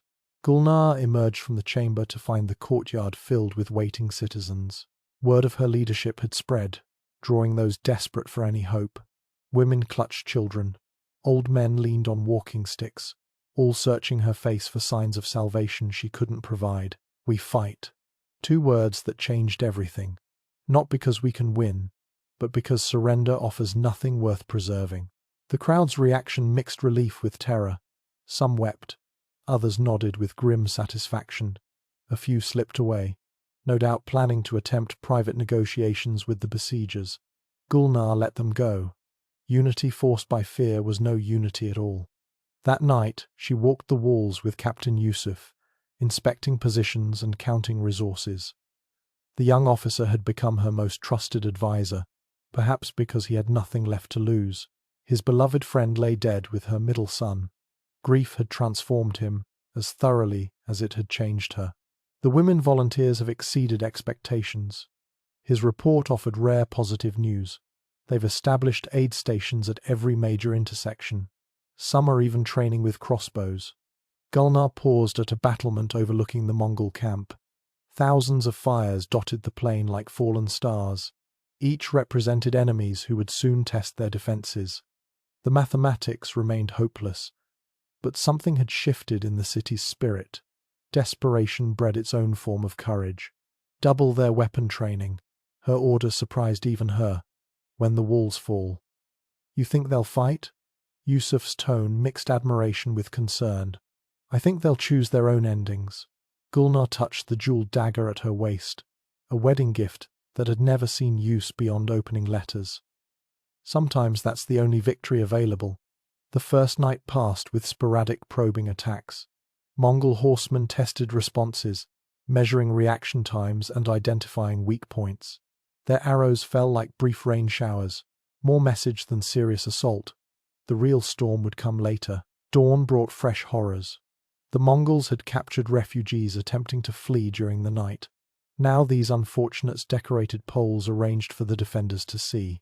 Still alive, their moans carried across the killing ground between army and city. The message was clear. No escape existed except through submission or death. Gulnar forced herself to watch from the tower, knowing her reaction would be reported throughout the city. If she showed weakness, resistance would crumble. The silk merchant's daughter had to display steel that generals might envy. Her face remained stone while her heart shattered at each distant cry. Cut them down. General Karim appeared beside her, his own composure cracking. Archers could end their suffering. Waste arrows on targets the Mongols want us to shoot. Gulnar shook her head.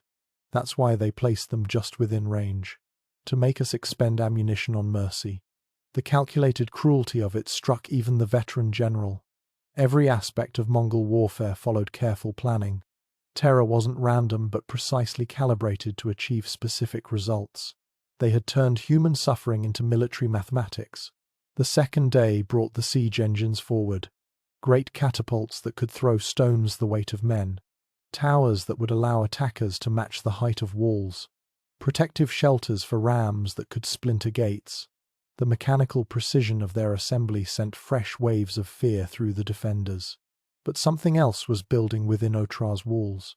The women volunteers had transformed from medical support into something unprecedented. They appeared on battlements carrying water and arrows, but also weapons. Word spread that the governor's widow had authorized their armament. If the city would fall, every inhabitant would choose how they met that fate. This violates every tradition. General Karim's protest came privately, away from other ears. Women don't bear arms. It's unnatural. So is sorting human beings like grain. Gulnar checked the medical supplies one more time. The Mongols changed the rules of warfare. We're simply adapting. That evening, as the second sunset marked another deadline passed, she received an unexpected visitor. The baker's widow led a delegation of armed women to the command post. They had elected their own officers, organized their own units. What had begun as medical support had evolved into something that had no name in military terminology. We've trained 300. The baker's widow's report came with military precision that would have been absurd a week ago. Crossbows mostly. Some spears. We know we can't match warriors, but we can make crossing any street cost lives. Gulnar studied these transformed women. Mothers, sisters, daughters, wives. They had watched their men prepare for death and decided to claim that same right. The Mongols would expect to find cowering victims when they breached the walls. Instead, they would face something that violated every assumption about conquest. Station your units at secondary positions. Gulnar's acceptance formalized what had already occurred. When the primary defenses fall. Second, we hold the streets. The baker's widow finished the thought. Every house a fortress, every room a battlefield. Night fell with increased Mongol activity. The patient rhythm of drums had accelerated. 3 days had almost passed. Tomorrow would bring the full storm. In the darkness, final preparations proceeded with desperate efficiency. Children too young to fight were hidden in deep cellars. The elderly who chose combat over capture took positions they knew they'd never leave. Gulnar stood once more on the highest tower, Captain Yusuf beside her. Below, their city prepared for its last dawn. The transformation from 3 days ago seemed impossible. A merchant's wife had become a military commander. Domestic women had become irregular troops. A trading center had become a fortress of final stands. My lady, Yusuf's voice carried a weight beyond his years. Whatever tomorrow brings, know that you gave us something worth more than survival.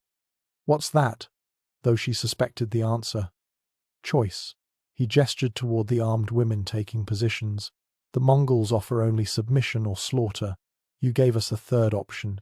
Defiance with dignity. The war drums stopped. Silence fell across the plain like a shroud. The 3-day deadline approached its end. Soon, negotiation would cease, and annihilation would begin. But Otra would not go quietly. The silk merchant's daughter had seen to that. In her chamber, Gulnar penned final notes by candlelight. Not military commands, but personal farewells. Letters to distant relatives who might wonder at her transformation. Explanations for why a woman who had lived for family chose to die for principle. The words came slowly, each sentence weighted with finality. A messenger interrupted with urgent news. Mongol envoys approached under a flag of truce. One final opportunity for surrender before the deadline expired. The general who had conducted the first negotiation waited beyond the gates. Perhaps he wondered at the city's continued defiance. Perhaps he offered adjusted terms. Gulnar set down her pen and prepared to meet him. The jeweled dagger hung heavy at her waist. Tomorrow, she might need it for more than opening letters. But tonight, one last conversation remained. One final chance to choose slavery over extinction. She descended toward the gates, knowing what answer she would give. The women of Otra had made their choice. They would not wait passively for distribution among conquerors. They would not accept the careful categories of submission. They would fight with whatever weapons they could hold, for as long as breath remained. The Mongol general waited in torchlight, his scarred face revealing surprise when she appeared. He had expected surrender by now. Most cities broke on the second night, when the reality of approaching annihilation overwhelmed abstract concepts like honor. But something had hardened within Otra's walls, something he didn't yet understand. Through his interpreter, he made the final offer. Terms had not changed. Immediate submission might still bring mercy. The gates must open before dawn, or no quarter would be given. The 3-day rule allowed no exceptions. He had seen it enforced 100 times. Surely, she understood the mathematics of massacre. Gulnar listened to the translation, then spoke her response clearly. Tell your Khan that Otra rejects his mercy. Tell him we choose death as free people, over life as property. Tell him that when he sorts through our ashes, he'll find the bones of women who died holding weapons rather than chains. The general's expression shifted from surprise to something that might have been respect. He had conquered cities for decades, seen every form of resistance and submission. But a city that armed its women, that chose annihilation over slavery, that transformed merchants' wives into warriors, this was new. He spoke a single phrase before turning away. The interpreter translated with something like awe. He says, "You've signed your death warrant with courage. He'll make certain the Khan knows that Otra died unusually." As the gates closed behind her, Gulnar found hundreds of citizens waiting in the square. They had heard rumors of the final negotiation, feared she might accept terms to spare some lives. Her appearance in full resistance regalia answered their unspoken questions. "Dawn brings the storm," her words carried across the silent crowd. "They offer us slavery or death. I've chosen death. Each of you must make your own decision." No one moved toward the gates. Whatever divisions had existed earlier had crystallized into unified defiance. The city would stand or fall as one. The women with their crossbows, the old men with their rusty swords, the children hiding in cellars, all bound by a choice that transformed certain defeat into something resembling victory. Captain Yusuf organized the final defensive positions. General Karim, his opposition to female fighters forgotten, distributed the last reserves of arrows. The baker's widow led her irregular units to their stations. Everyone understood that sunrise would bring horrors beyond imagination. They prepared, anyway. In the hours before dawn, Gulnar walked among her people one last time. She found women sharpening kitchen knives, men reinforcing barricades, teenagers copying final messages to loved ones. The transformation of Otra was complete. A trading city had become a symbol of resistance, led by a silk merchant's daughter who had discovered steel in her spine. The eastern sky began to lighten, painting the approaching catastrophe in shades of amber and blood. Mongol siege engines crept forward like prehistoric beasts. The investment of 3 days' patience had ended. Now would come the harvest of defiance, reaped with sword and flame. Gulnar climbed to her command position, the jeweled dagger loose in its sheath. Around her, the unlikely defenders of Otra prepared for their last day. They had chosen their ending. They had armed their women. They had rejected the mathematics of submission. What followed would echo through history as either glorious folly or magnificent defiance. As the first catapult stone crashed into Otra's walls, she thought of her dead husband and sons. They had fallen before seeing this transformation, before witnessing a merchant community choose annihilation over dishonor, before watching their wife and mother become something the Mongols had rarely faced, a woman who refused to be sorted, categorized, or conquered. The siege of Otra had begun in earnest. Its end would come soon, measured in hours rather than days. But those hours would cost the Mongols more than they had calculated. The 3-day rule assumed defenders would eventually break when faced with inevitable defeat. It hadn't accounted for a silk merchant's daughter with nothing left to lose. On the second night, she received an offer that would haunt her forever. The Mongol general himself came to the walls under cover of darkness, accompanied only by his interpreter and a single guard. His scarred face showed something she hadn't expected, genuine curiosity about the woman who had transformed a merchant city into a fortress of martyrs. He spoke quietly, his words translated in whispers that barely carried across the night air. "The Khan has authorized an unprecedented arrangement. You alone can leave. Take ship to distant lands. Live under another name. Your courage has earned this single mercy. But you must depart before dawn, and Otra must open its gates." The interpreter paused, then added his own observation. "In 30 years of conquest, I've never heard such an offer made." Gulnar stared at the Mongol general's weathered face, reading decades of conquest in the torchlight's shadows. The offer hung between them like a blade, personal salvation in exchange for 30,000 lives. Her fingers found the jeweled dagger's hilt, its familiar weight suddenly foreign. The interpreter shifted nervously, unaccustomed to such prolonged silence. "Your decision must come now." The general's voice carried neither threat nor sympathy. "My men grow restless. Dawn approaches with blood." Behind her, the city slept fitfully. Children pressed against mothers in hidden cellars. Her volunteer women clutched crossbows at their posts. Captain Yusuf patrolled the walls, unaware his commander faced temptation that could unravel everything. The general studied her face, perhaps recognizing the war between survival and duty. "You understand what you refuse." His scarred lips barely moved. "No woman has led such resistance. The Khan respects courage, even in enemies. This offer will not come again." Gulnar's throat tightened. Images flooded her mind unbidden. A ship cutting through foreign waters, waking without the weight of command. Growing old in some distant market, selling silk to strangers who would never know her name. The general's guard fingered his sword, growing nervous at the extended parley. "Tell me something." Her words emerged steady despite the tremor in her chest.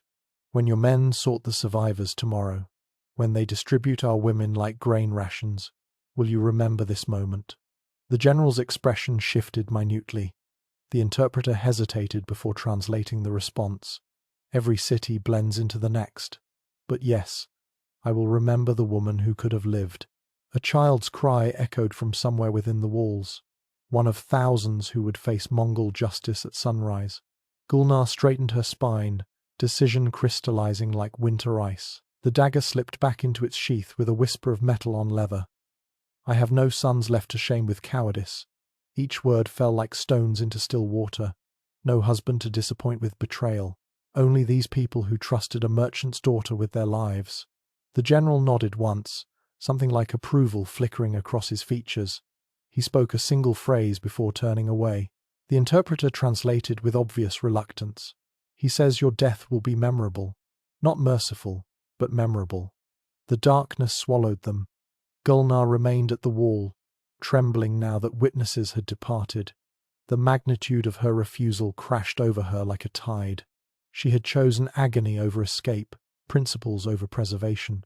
Below, a guard called out the watch, unaware his commander had just sealed all their fates. Captain Yusuf appeared from the shadows, concern etched across his young features. "My lady?" The sentries reported movement at this section. "Just ghosts." She forced steadiness into her voice. "Check the eastern positions. Dawn will test them first." He departed with military precision, leaving her alone with consequences.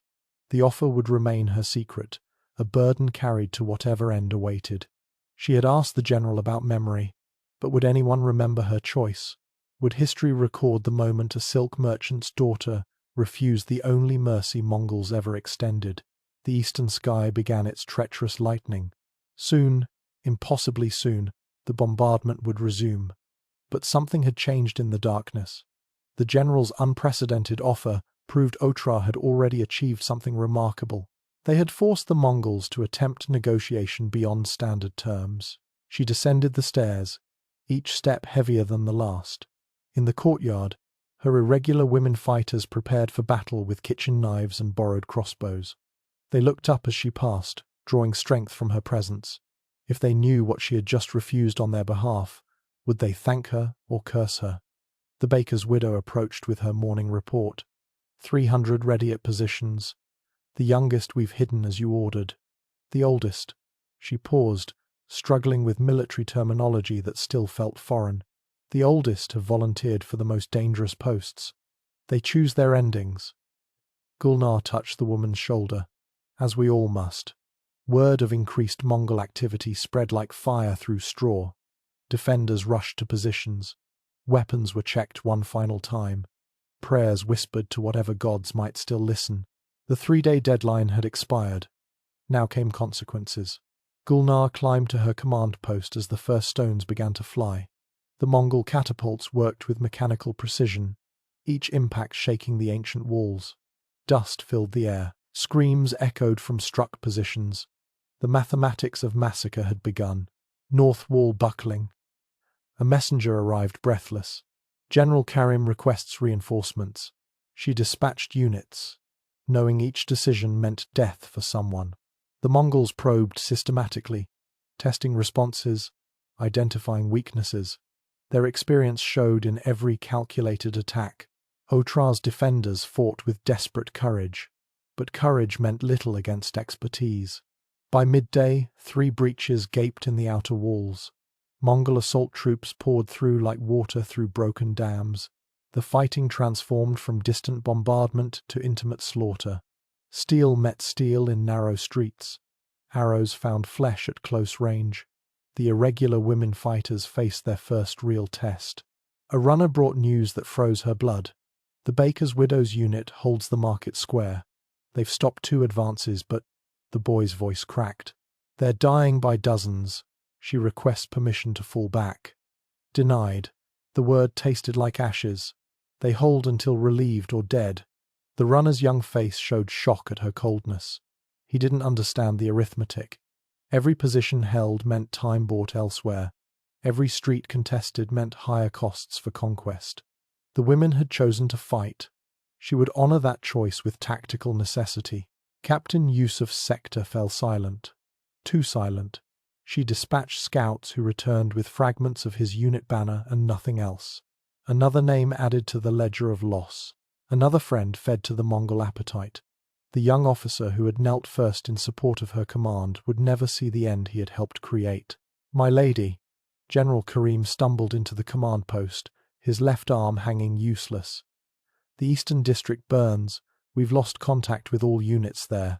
The Mongols bring more siege engines. They mean to level the entire city." She studied the map, calculating remaining options. Half their defenders lay dead. Ammunition ran low. The Mongols advanced methodically, claiming ground they would never surrender. Yet pockets of resistance still flared. The arithmetic hadn't concluded. "Pull back to the inner city." Her orders came with icy clarity.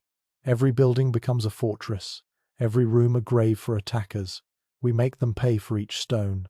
The retreat unfolded in barely controlled chaos. Defenders fell back through streets they had protected since childhood. Bodies littered familiar squares. The Mongol advance pressed close, cutting down stragglers without mercy. But the inner city's narrower streets favored desperate defenders over disciplined attackers. Night fell on a city transformed into a charnel house. Fires provided the only light, casting dancing shadows on scenes of systematic horror. The Mongols had begun their sorting in conquered districts. Gulnar could hear it from her new position, the mechanical efficiency of human categorization. A blood-covered woman stumbled into the command post. One of her volunteers, though barely recognizable. She carried a Mongol head by its hair, trophy of some desperate last stand. Her report came in gasps between obvious pain. The market square held for 6 hours. The baker's widow died on her feet, took 8 of them with her. They didn't expect. A cough brought blood to her lips. Didn't expect women to fight like demons. Gulnar helped her to a bench, knowing no medical aid remained. The woman's eyes already glazed with approaching death, but she gripped Gulnar's wrist with surprising strength. Was it worth it? The question carried no accusation, only desperate need for meaning. Did we matter? Every death mattered. Gulnar held the woman's gaze until it fixed on nothing. Every hour of defiance wrote history. The second day of conquest dawned red through smoke. Mongol drums announced fresh assaults. The inner city's defenses crumbled section by section. Gulnar moved her command post 3 times, each retreat marking territory permanently lost. The irregular women fighters had been reduced to scattered handfuls, but they still contested every advance. General Karim found her in the afternoon, his wounds wrapped in torn silk. The Temple district holds, barely. Maybe 300 defenders left. The Mongols mass for a final push. "We have perhaps hours." She nodded, touching the jeweled dagger that had become her constant companion. Soon, it would serve its final purpose. But first came the last acts of defiance, the final costs imposed on conquerors who expected easy victory.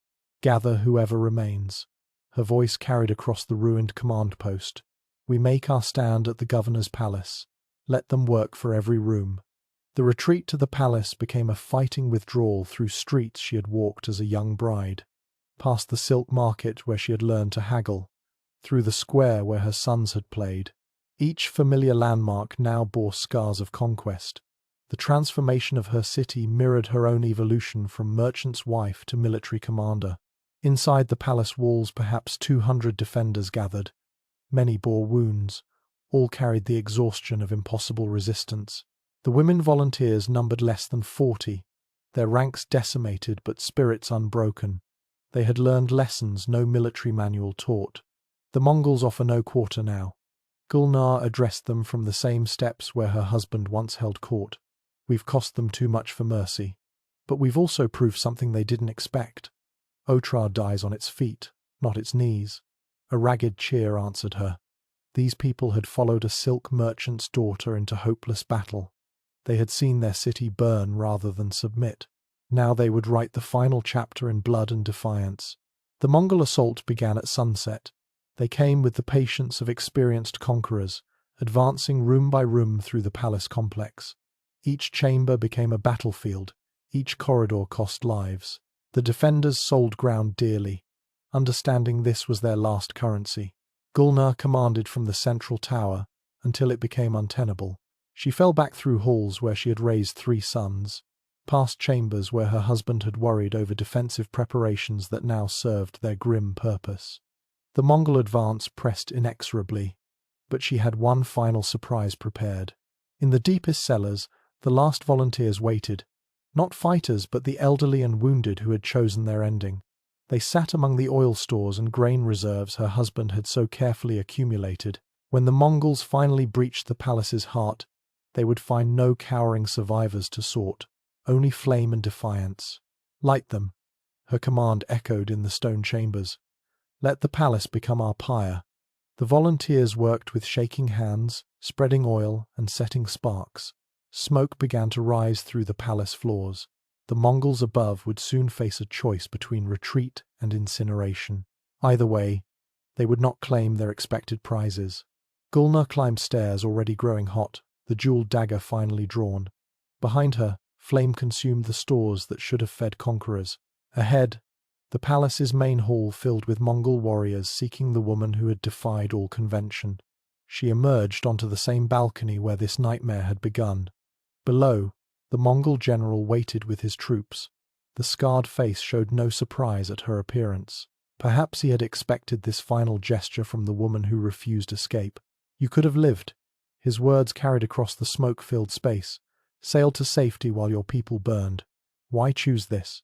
She raised the dagger, its jewels catching the firelight from below. The flames climbed faster now, turning the palace into a torch visible for miles. Her voice rang clear despite the smoke. Because a merchant's daughter learned something you'll never understand. The blade trembled in her grip. Some things matter more than living. Some choices echo longer than life. The general gestured to his archers, but she moved faster. The jeweled dagger that had once opened letters found its final purpose. As she fell, the palace erupted in flames behind her, consuming the last defenders who had chosen cremation over capture. Otra burned through the night. The Mongols withdrew from the inferno, their systematic conquest transformed into something resembling defeat. They had taken the city, but at costs no one had calculated. Worse, they had lost the prizes they expected. No women to distribute, no slaves to claim, only ashes and the memory of unprecedented defiance. Dawn brought the sound every defender dreaded, not war drums or battle cries, but the systematic thud of executioners' blades beginning their work. The few survivors pulled from the ruins would face public demonstration of what happened to cities that resisted past 3 days. But Otra had already won its victory, written in fire, and the transformed courage of a silk merchant's daughter. The first stone shattered against Otra's northern wall at dawn, a fist-sized projectile that exploded into deadly fragments, cutting down 2 defenders before they could scream. The siege engines worked in sequence now, mechanical monsters fed by Mongol efficiency. Every 3 heartbeats, another impact shook the ancient fortifications. Gulnar gripped the battlement as dust cascaded from above. The mathematics of destruction unfolded before her eyes. 20 catapults maintaining constant fire. Each stone precisely aimed at structural weak points her husband had worried about for years. She turned to General Karim, whose face had drained of color. Pull the men back from Section 4. Her command cut through the bombardment's thunder. The wall won't hold another hour. Below in the streets, her irregular fighters took positions. Women who had learned crossbow basics just days ago now faced the reality of warfare. The baker's widow organized her unit behind overturned merchant carts, creating makeshift barriers across the main thoroughfare. Their faces showed fear transformed into something harder. A runner arrived, gasping from the eastern sector. Blood streaked his tunic from a glancing blow. His words tumbled out between desperate breaths. Captain Yusuf reports 3 breaches forming, Mongol infantry massing behind their engines. He estimates 2 hours before they attempt entry. 2 hours to prepare for street-by-street slaughter. Gulnar dispatched reinforcements, knowing she robbed other sectors of defenders. Every decision meant death for someone. The arithmetic of command tasted bitter as wormwood. The bombardment shifted rhythm. Incendiary projectiles joined the stones, trailing fire across morning sky. They struck wooden structures, birthing infernos that would channel defenders into killing grounds. The Mongols had studied Otra's layout, identifying which fires would create maximum disruption. They're driving us toward the market square. General Karim recognized the pattern, funneling our forces into open ground where their archers can work. Gulnar nodded, already adjusting deployments. Let the Mongols think their strategy succeeded. The market square held surprises, courtesy of her husband's paranoid preparations. Hidden cellars beneath merchant stalls, concealed passages between buildings, urban terrain that favored desperate defenders over organized attackers. A tremendous crack split the morning air. Section 4's wall collapsed in rolling thunder, massive stones tumbling into rubble slopes. Through the dust cloud, Mongol assault troops appeared like demons from nightmares. They moved with practiced coordination, shields locked, advancing over their own siege debris. First breach. The cry echoed across defensive positions. Gulnar watched General Karim rush toward the breakthrough with his personal guard. Old rivalries forgotten in the face of annihilation. Behind him, regular soldiers formed ranks with shaking hands. They knew the odds. They formed up anyway. The clash of armies striking echoed between buildings. Mongol discipline met Otra desperation in narrow confines that negated numerical advantage. Bodies fell on both sides, blood mixing with dust to create crimson mud. The first assault wave faltered, pulled back to reorganize. But more breaches opened with each passing hour. The eastern wall crumbled under concentrated fire. The southern gate, reinforced with her husband's improvements, finally splintered beneath battering rams. The Mongols poured through like water, finding every weakness. In the streets, her women fighters faced their baptism. A unit of Mongol infantry rounded a corner directly into crossbow fire from second-story windows. Bolts found gaps in armor, dropping warriors who expected cowering civilians. The surprise lasted seconds before return fire cleared the windows, but those seconds cost Mongol lives. Pull back to second positions. Gulnar's standing orders activated as outer defenses crumbled.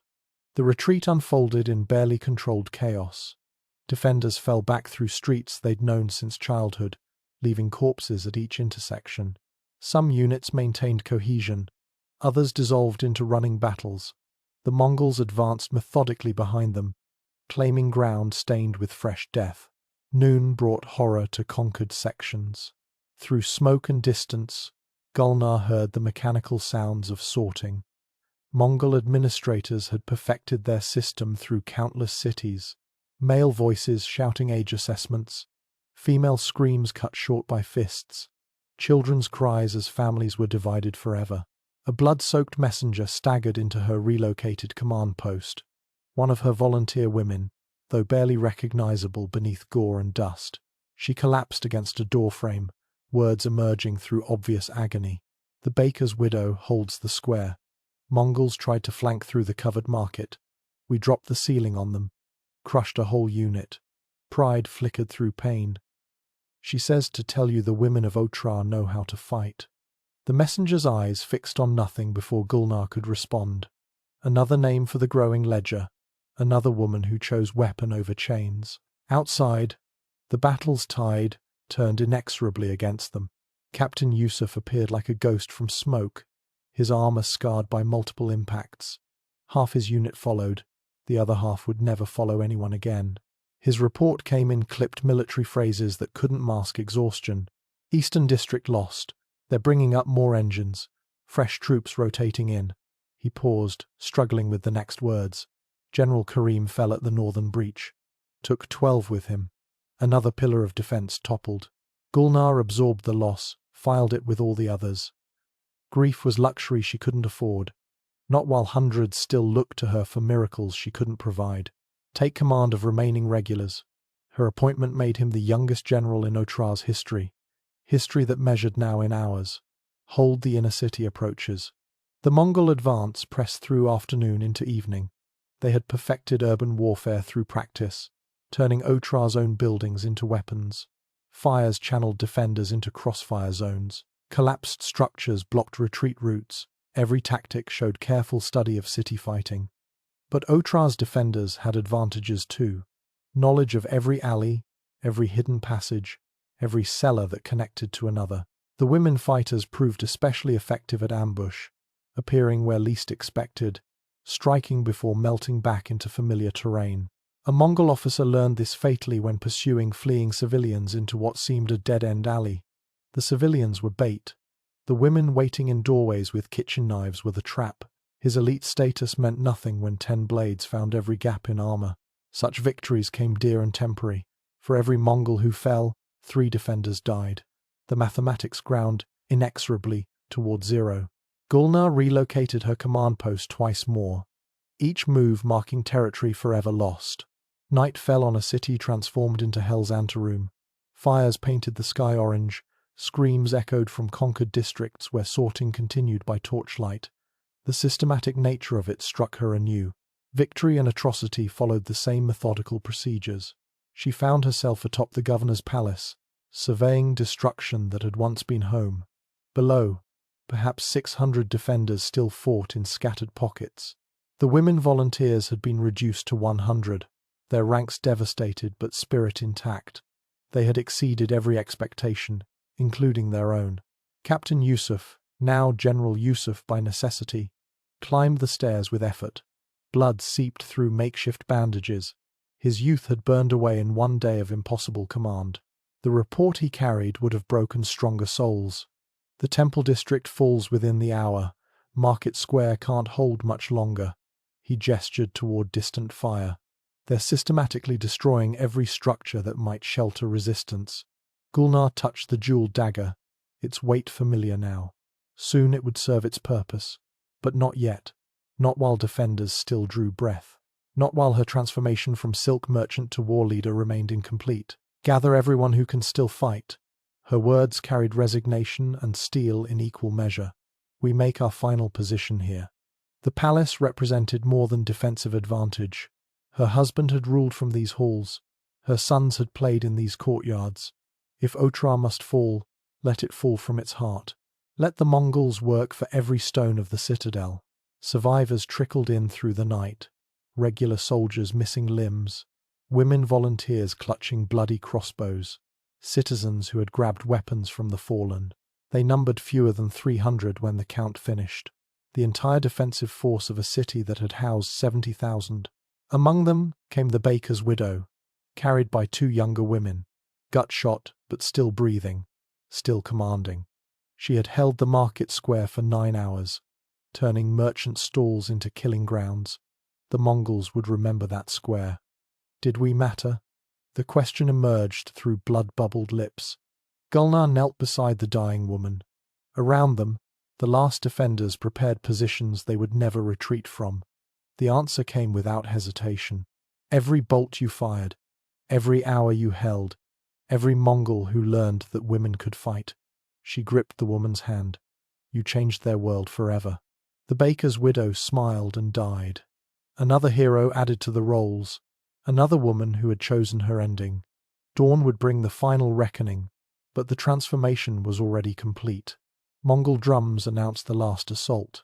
They came with patience earned through victory, advancing through palace gates in perfect formation. No rush, no waste. They had learned respect for these defenders who fought beyond reason. The palace's outer defenses crumbled quickly. Too few defenders, too many breaches. But each room became a separate battle. Each corridor cost lives. The Mongols found no easy victory here, only room by room slugging through opponents who had passed beyond fear. In the throne room, Gulnar made her stand with the last fighters. Women and men together, distinction meaningless now. They had no ammunition left, only blades and desperation. When Mongols finally breached the great doors, hand-to-hand combat erupted with primal fury. She fought with the jeweled dagger, its decorative purpose transformed to deadly intent. Beside her, a weaver's daughter wielded a captured Mongol sword. Beyond gender, beyond class, beyond everything except the choice to die standing. The end came as it must. Overwhelming numbers prevailed. When only a dozen defenders remained, the Mongol general himself entered. The same scarred face from negotiations. He studied the blood-soaked woman who had transformed merchants into warriors. You could have lived. Not accusation, but genuine puzzlement. Why choose this? Gulnar stood among the bodies of her people, the dagger still firm in her grip. Her answer rang through the charnel house of the throne room. Because some things matter more than living. She raised the blade. Remember that when you sought through our ashes. Otra's women chose death over submission. We chose to fight rather than be distributed like grain rations. The general gestured to his archers. She moved faster, the jeweled wedding gift finding her heart before arrows could fly. As she fell, the last defenders followed her example. The Mongols found no living prizes in Otra's palace, only corpses who had chosen their own endings. Behind them, fire spread through the lower floors, the oil stores ignited by wounded volunteers who preferred cremation to capture. The palace became a pyre visible for miles, consuming defenders and architecture alike. The Mongols withdrew from advancing flames, their systematic conquest disrupted by unprecedented defiance. Dawn revealed the cost. Otra had fallen, but at a price that would echo through the campaign. 5,000 Mongol casualties for a city that should have cost 500. No valuable captives, no noble women for distribution, no submission to parade before future targets. The 3-day rule had been enforced, but its victim had transformed the terms. A silk merchant's daughter had led fishwives and weavers to martial glory. Women expected to cower had died holding weapons. The careful categories of conquest had shattered against unexpected resistance. In the ruins, Mongol scribes tallied losses and lessons. The name Gulnar would not appear in their records. History, written by victors, rarely names defeated heroes. But the story spread anyway, carried by traumatized survivors and impressed enemies. The battle for the inner city begins next, where the final 200 defenders would write their names in blood across Otra's heart. But the Mongols had special plans for their leader. The palace cellars stretched beneath ancient stone like catacombs waiting to birth horrors. Mongol search teams descended with torches held high, their boots splashing through water mixed with blood. 3 days had passed since the outer walls fell. 3 days of systematic hunting through every hidden corner of Otra. Commander Batu led the final sweep, his scarred hands steady on the torch that would reveal their greatest prize. The governor's widow had vanished like smoke after the palace burned. Some claimed she died in the flames, others whispered of secret passages leading beyond the city walls. But Batu knew better. His men had found traces, a torn piece of silk caught on stone, bloody footprints too small for any warrior, the scent of fear leading deeper into darkness. Otra's architecture held secrets even its builders had forgotten. Passages connecting cellars to ancient wells, storage rooms hidden behind false walls. The Mongols methodically checked each possibility, their search pattern tightening like a noose. Behind them, the conquered city endured its 3rd day of occupation. The screaming had stopped. Now came the efficient sorting of human inventory. A soldier's shout echoed from the deepest level. Batu quickened his pace, other searchers converging on the sound. They found themselves in a chamber older than the palace above, its walls carved with forgotten scripts. Fresh air moved from somewhere beyond sight. The soldier pointed to disturbed dust, handprints on walls where someone had felt their way in darkness. They followed the trail through passages that narrowed until men moved single file. The torches flickered in moving air that spoke of exits ahead. Then they heard it, breathing, rapid and shallow. The sound of someone who had run out of places to run. The final chamber opened like a tomb. Stone corners offered no concealment. No exits, except the way they had entered. And there, pressed against the farthest wall, stood the woman who had defied an empire.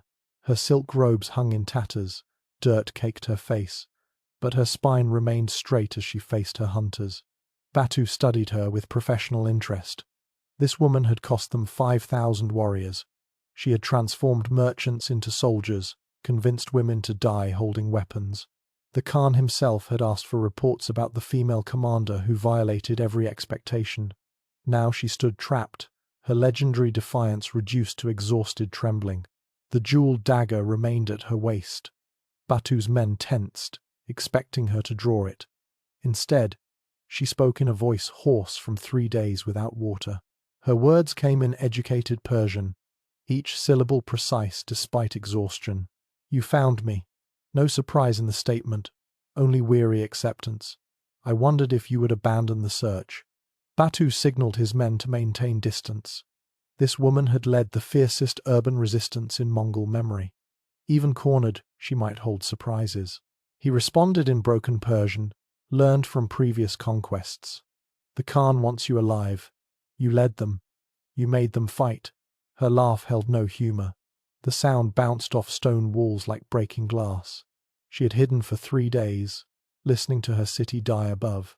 The mathematical precision of conquest had sorted every survivor. Now came her turn. Alive. She tested the word like foreign wine. "Your Khan shows more creativity than mercy." The soldiers closed in slowly. She made no move toward the dagger. Perhaps she understood that suicide would rob them of their prize. Perhaps exhaustion had finally conquered will. They bound her wrists with unnecessary gentleness. Orders had been specific. No damage that would prevent public display. The ascent through the passages took forever. Each step brought her closer to whatever special fate awaited those who had defied natural order. Above, daylight would reveal the transformed city. Below, darkness had offered final sanctuary. Between them, she climbed toward consequences designed to echo through history. They emerged into a courtyard where bodies lay stacked like cordwood, the efficient aftermath of resistance. Mongol administrators worked with their lists, checking names against corpses. The living had already been processed. Young women sent to one camp, children to another, craftsmen identified and marked.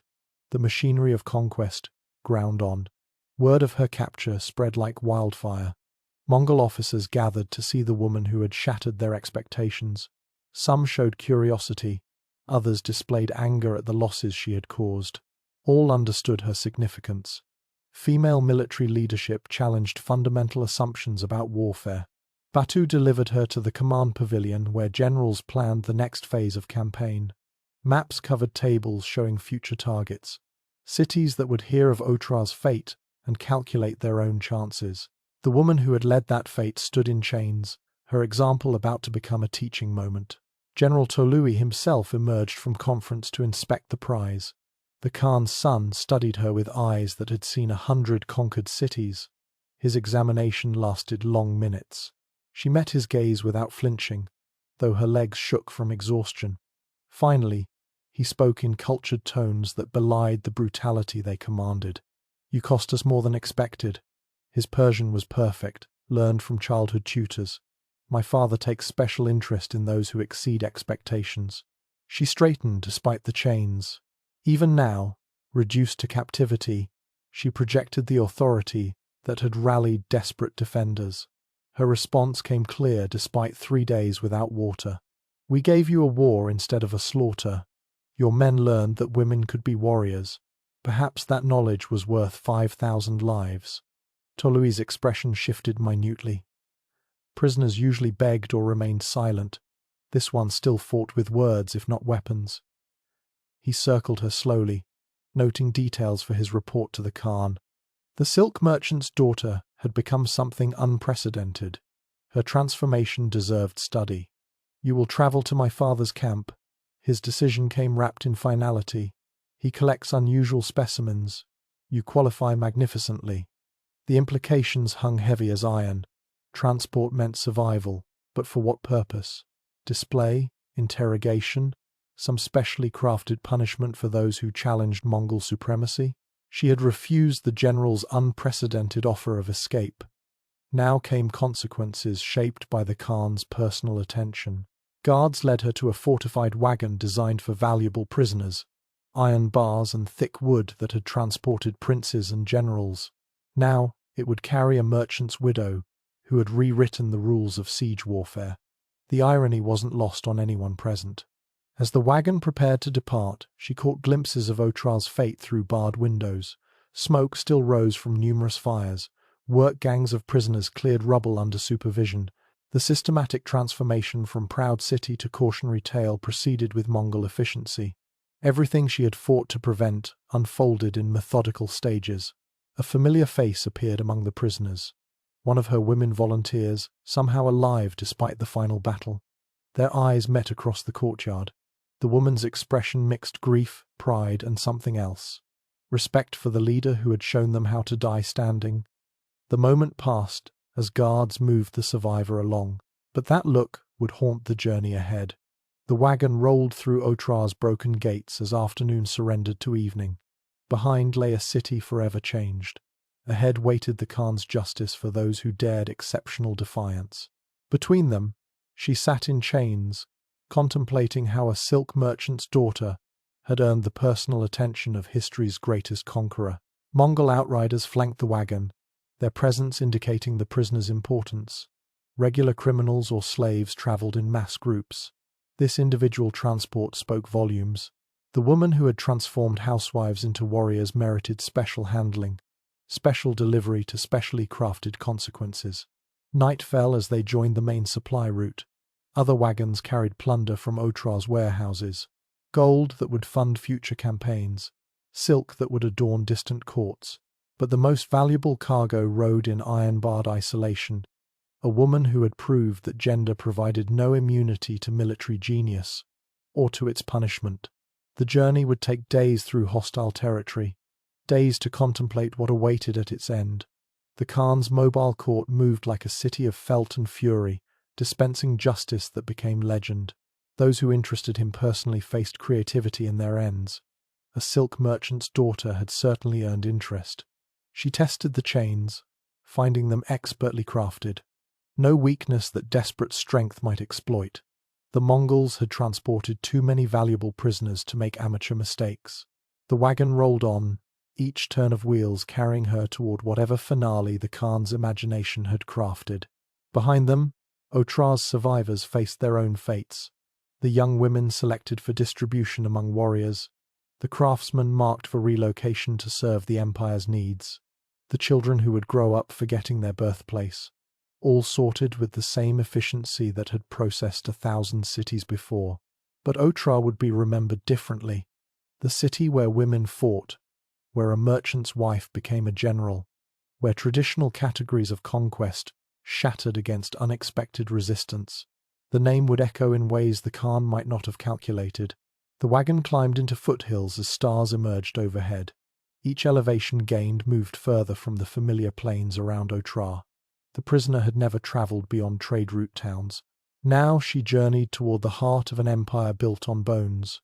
The mathematics of her situation offered no positive outcomes. Guards changed at midnight, fresh riders replacing tired ones. The prisoner transport never stopped.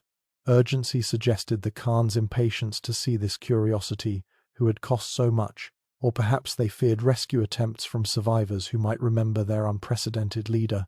She dozed fitfully, dreams mixing memory with nightmare, her sons falling at the walls, her husband's blood spreading across council room floors. The moment she first held a weapon, its weight transforming her as surely as any magic. The baker's widow dying with enemy blood on her lips. All the small apocalypses that had led to this rolling cage. Dawn brought mountain vistas she had never imagined. The Empire's reach extended beyond horizons. Each conquered city had added to this vastness. Each resistant population had been absorbed or annihilated. The mathematics staggered comprehension. How many Otras had fallen to create such dominion? A Mongol officer rode alongside, studying her through the bars. His weathered face showed curiosity rather than hostility. Perhaps he wondered how a silk merchant's daughter had engineered such magnificent resistance. Perhaps he calculated whether other cities might produce similar surprises. His examination ended without words, but questions lingered in his expression. The supply route merged with others as they neared the Khan's position. Wagons from different conquests created rivers of plunder flowing toward the center. She saw prisoners from other cities, their faces showing the universal expression of the defeated. But none rode in individual transport. None merited such specific attention. On the third day, outriders brought news that accelerated their pace. The Khan had ordered her delivery within 2 sunsets. His interest had sharpened into impatience. Whatever fate awaited would not be delayed by journey's length. Fresh horses appeared.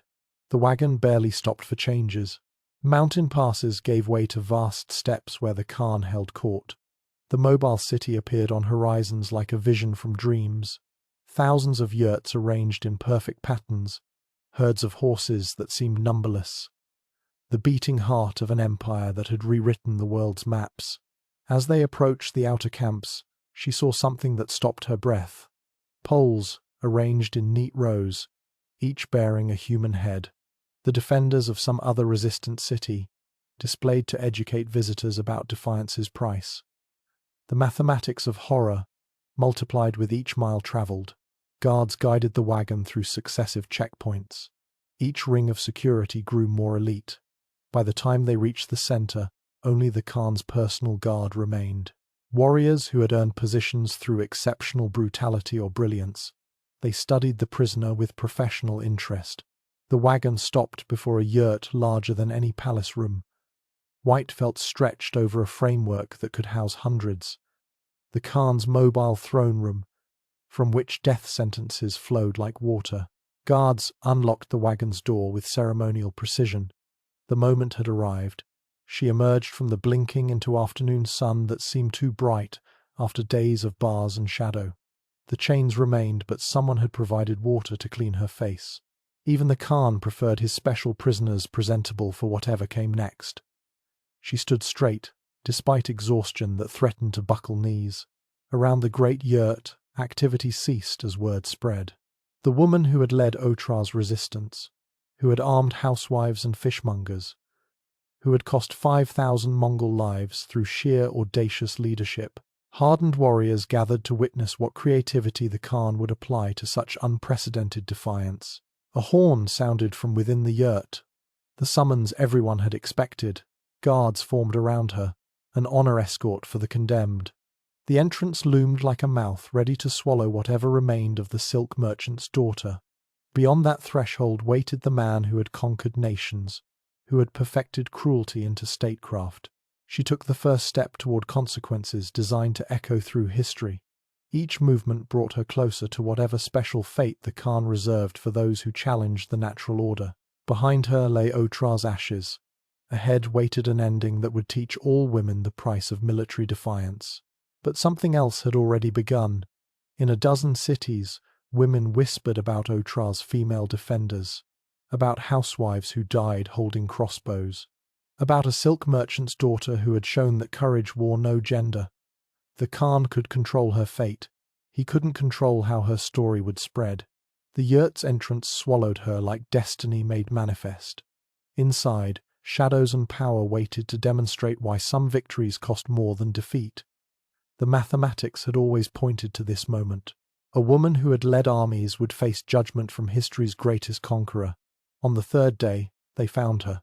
The genetic markers that historians would discover centuries later told a story written in human cells.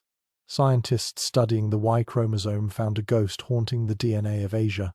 One single male ancestor from the 13th century had left an astonishing legacy. His genetic signature appeared in roughly 8% of men across a vast territory.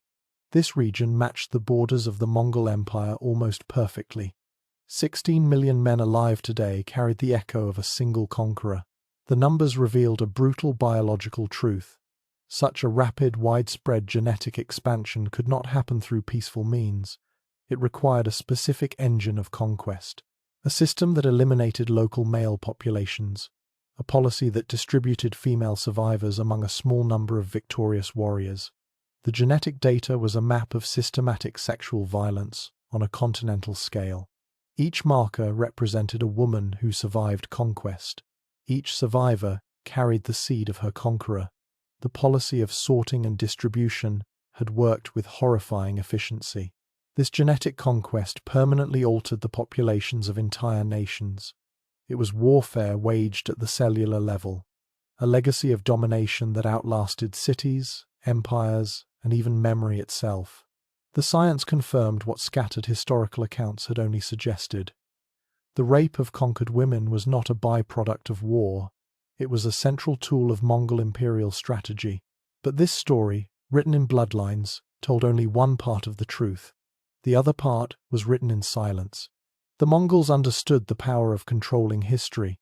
They employed thousands of scribes, many of them captured scholars from China and Persia.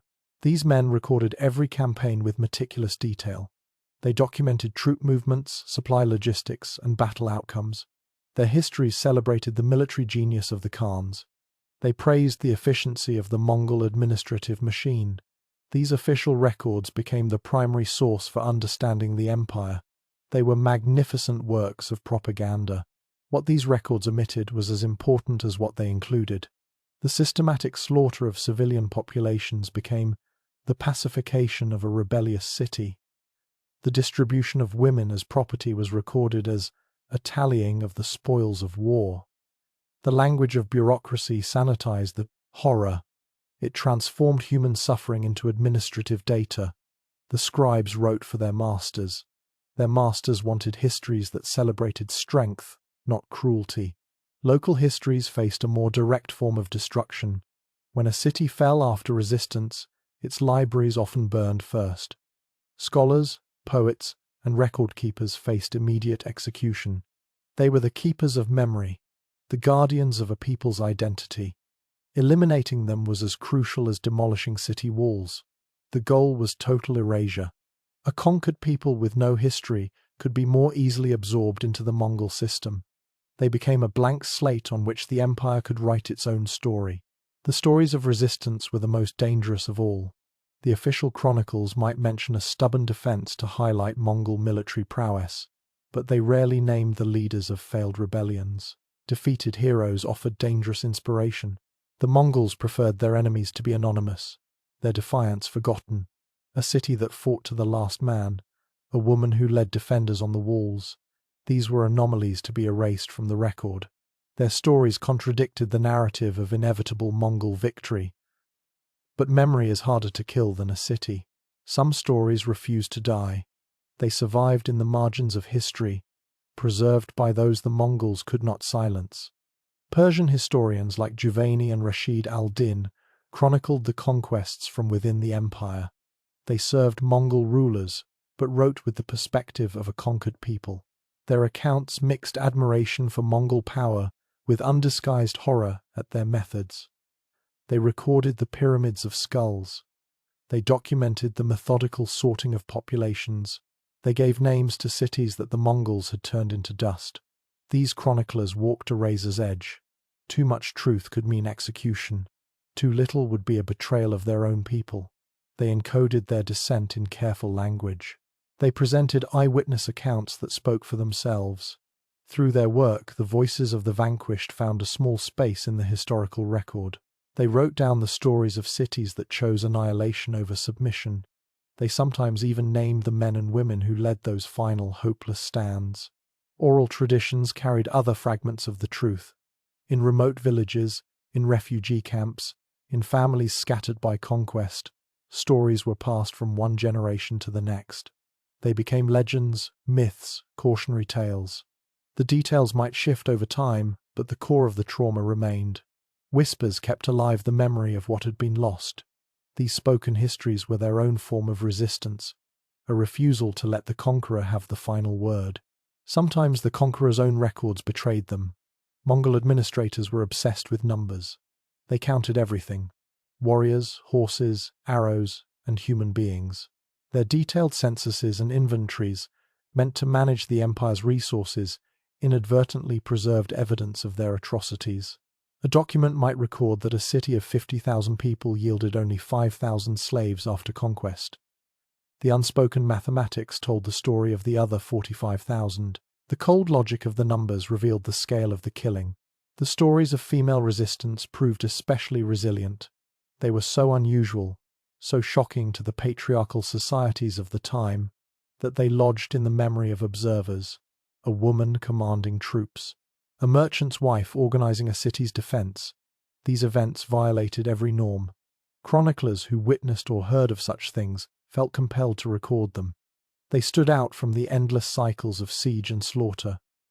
They were stories that demanded to be told, even if they disrupted the official narrative. These fragmented accounts, pieced together over centuries, created a different picture of the conquest. It was not just a story of military efficiency. It was a story of human choices made under impossible pressure. It revealed that submission was not the only response to overwhelming force. Some people, in some cities, chose to define victory differently. They chose to fight for dignity when they could no longer fight for survival. They chose to make their stand, to die on their feet, to leave behind a story that might outlive the empire that crushed them. This legacy of defiance became a hidden history of the Mongol age. It ran like a dark current beneath the official chronicles of glorious conquest. It was a history written in whispers, in foreign accounts, and in the silent testimony of ruins. It proved that even in the face of annihilation, the human spirit could find ways to resist. The cost of that resistance was absolute. But the choice to resist, to reject the role of passive victim, left a legacy of its own. It was a legacy of courage that echoes even when the names of the courageous are forgotten. The Mongol system created a new template for warfare: the calculated use of terror, the systematic exploitation of conquered populations, the specific use of mass sexual violence as a tool to break an enemy's will and rewrite its genetic future. These methods would be studied and imitated by later conquerors. The horror perfected on the plains of Central Asia did not die with the empire. It became part of the dark inheritance of human conflict. The dual legal system, protecting one group of women while legitimizing the rape of another, became a model for future atrocities. The story of the Mongol conquests is a story of brutal mathematics. The number of arrows per warrior, the number of horses per man, the number of days a city had to choose between submission and death, and the number of women to be distributed after a victory. It was a system of perfect, horrific logic. But sometimes, a single human being could disrupt that logic. A person who refused to be a number. A woman who rejected the category of plunder. A leader who chose an ending that the conqueror's arithmetic had not accounted for. Her story, and the stories of those like her, became the ultimate act of defiance. They proved that even when you lose everything, you can still choose how you are remembered. And now we return to that third day.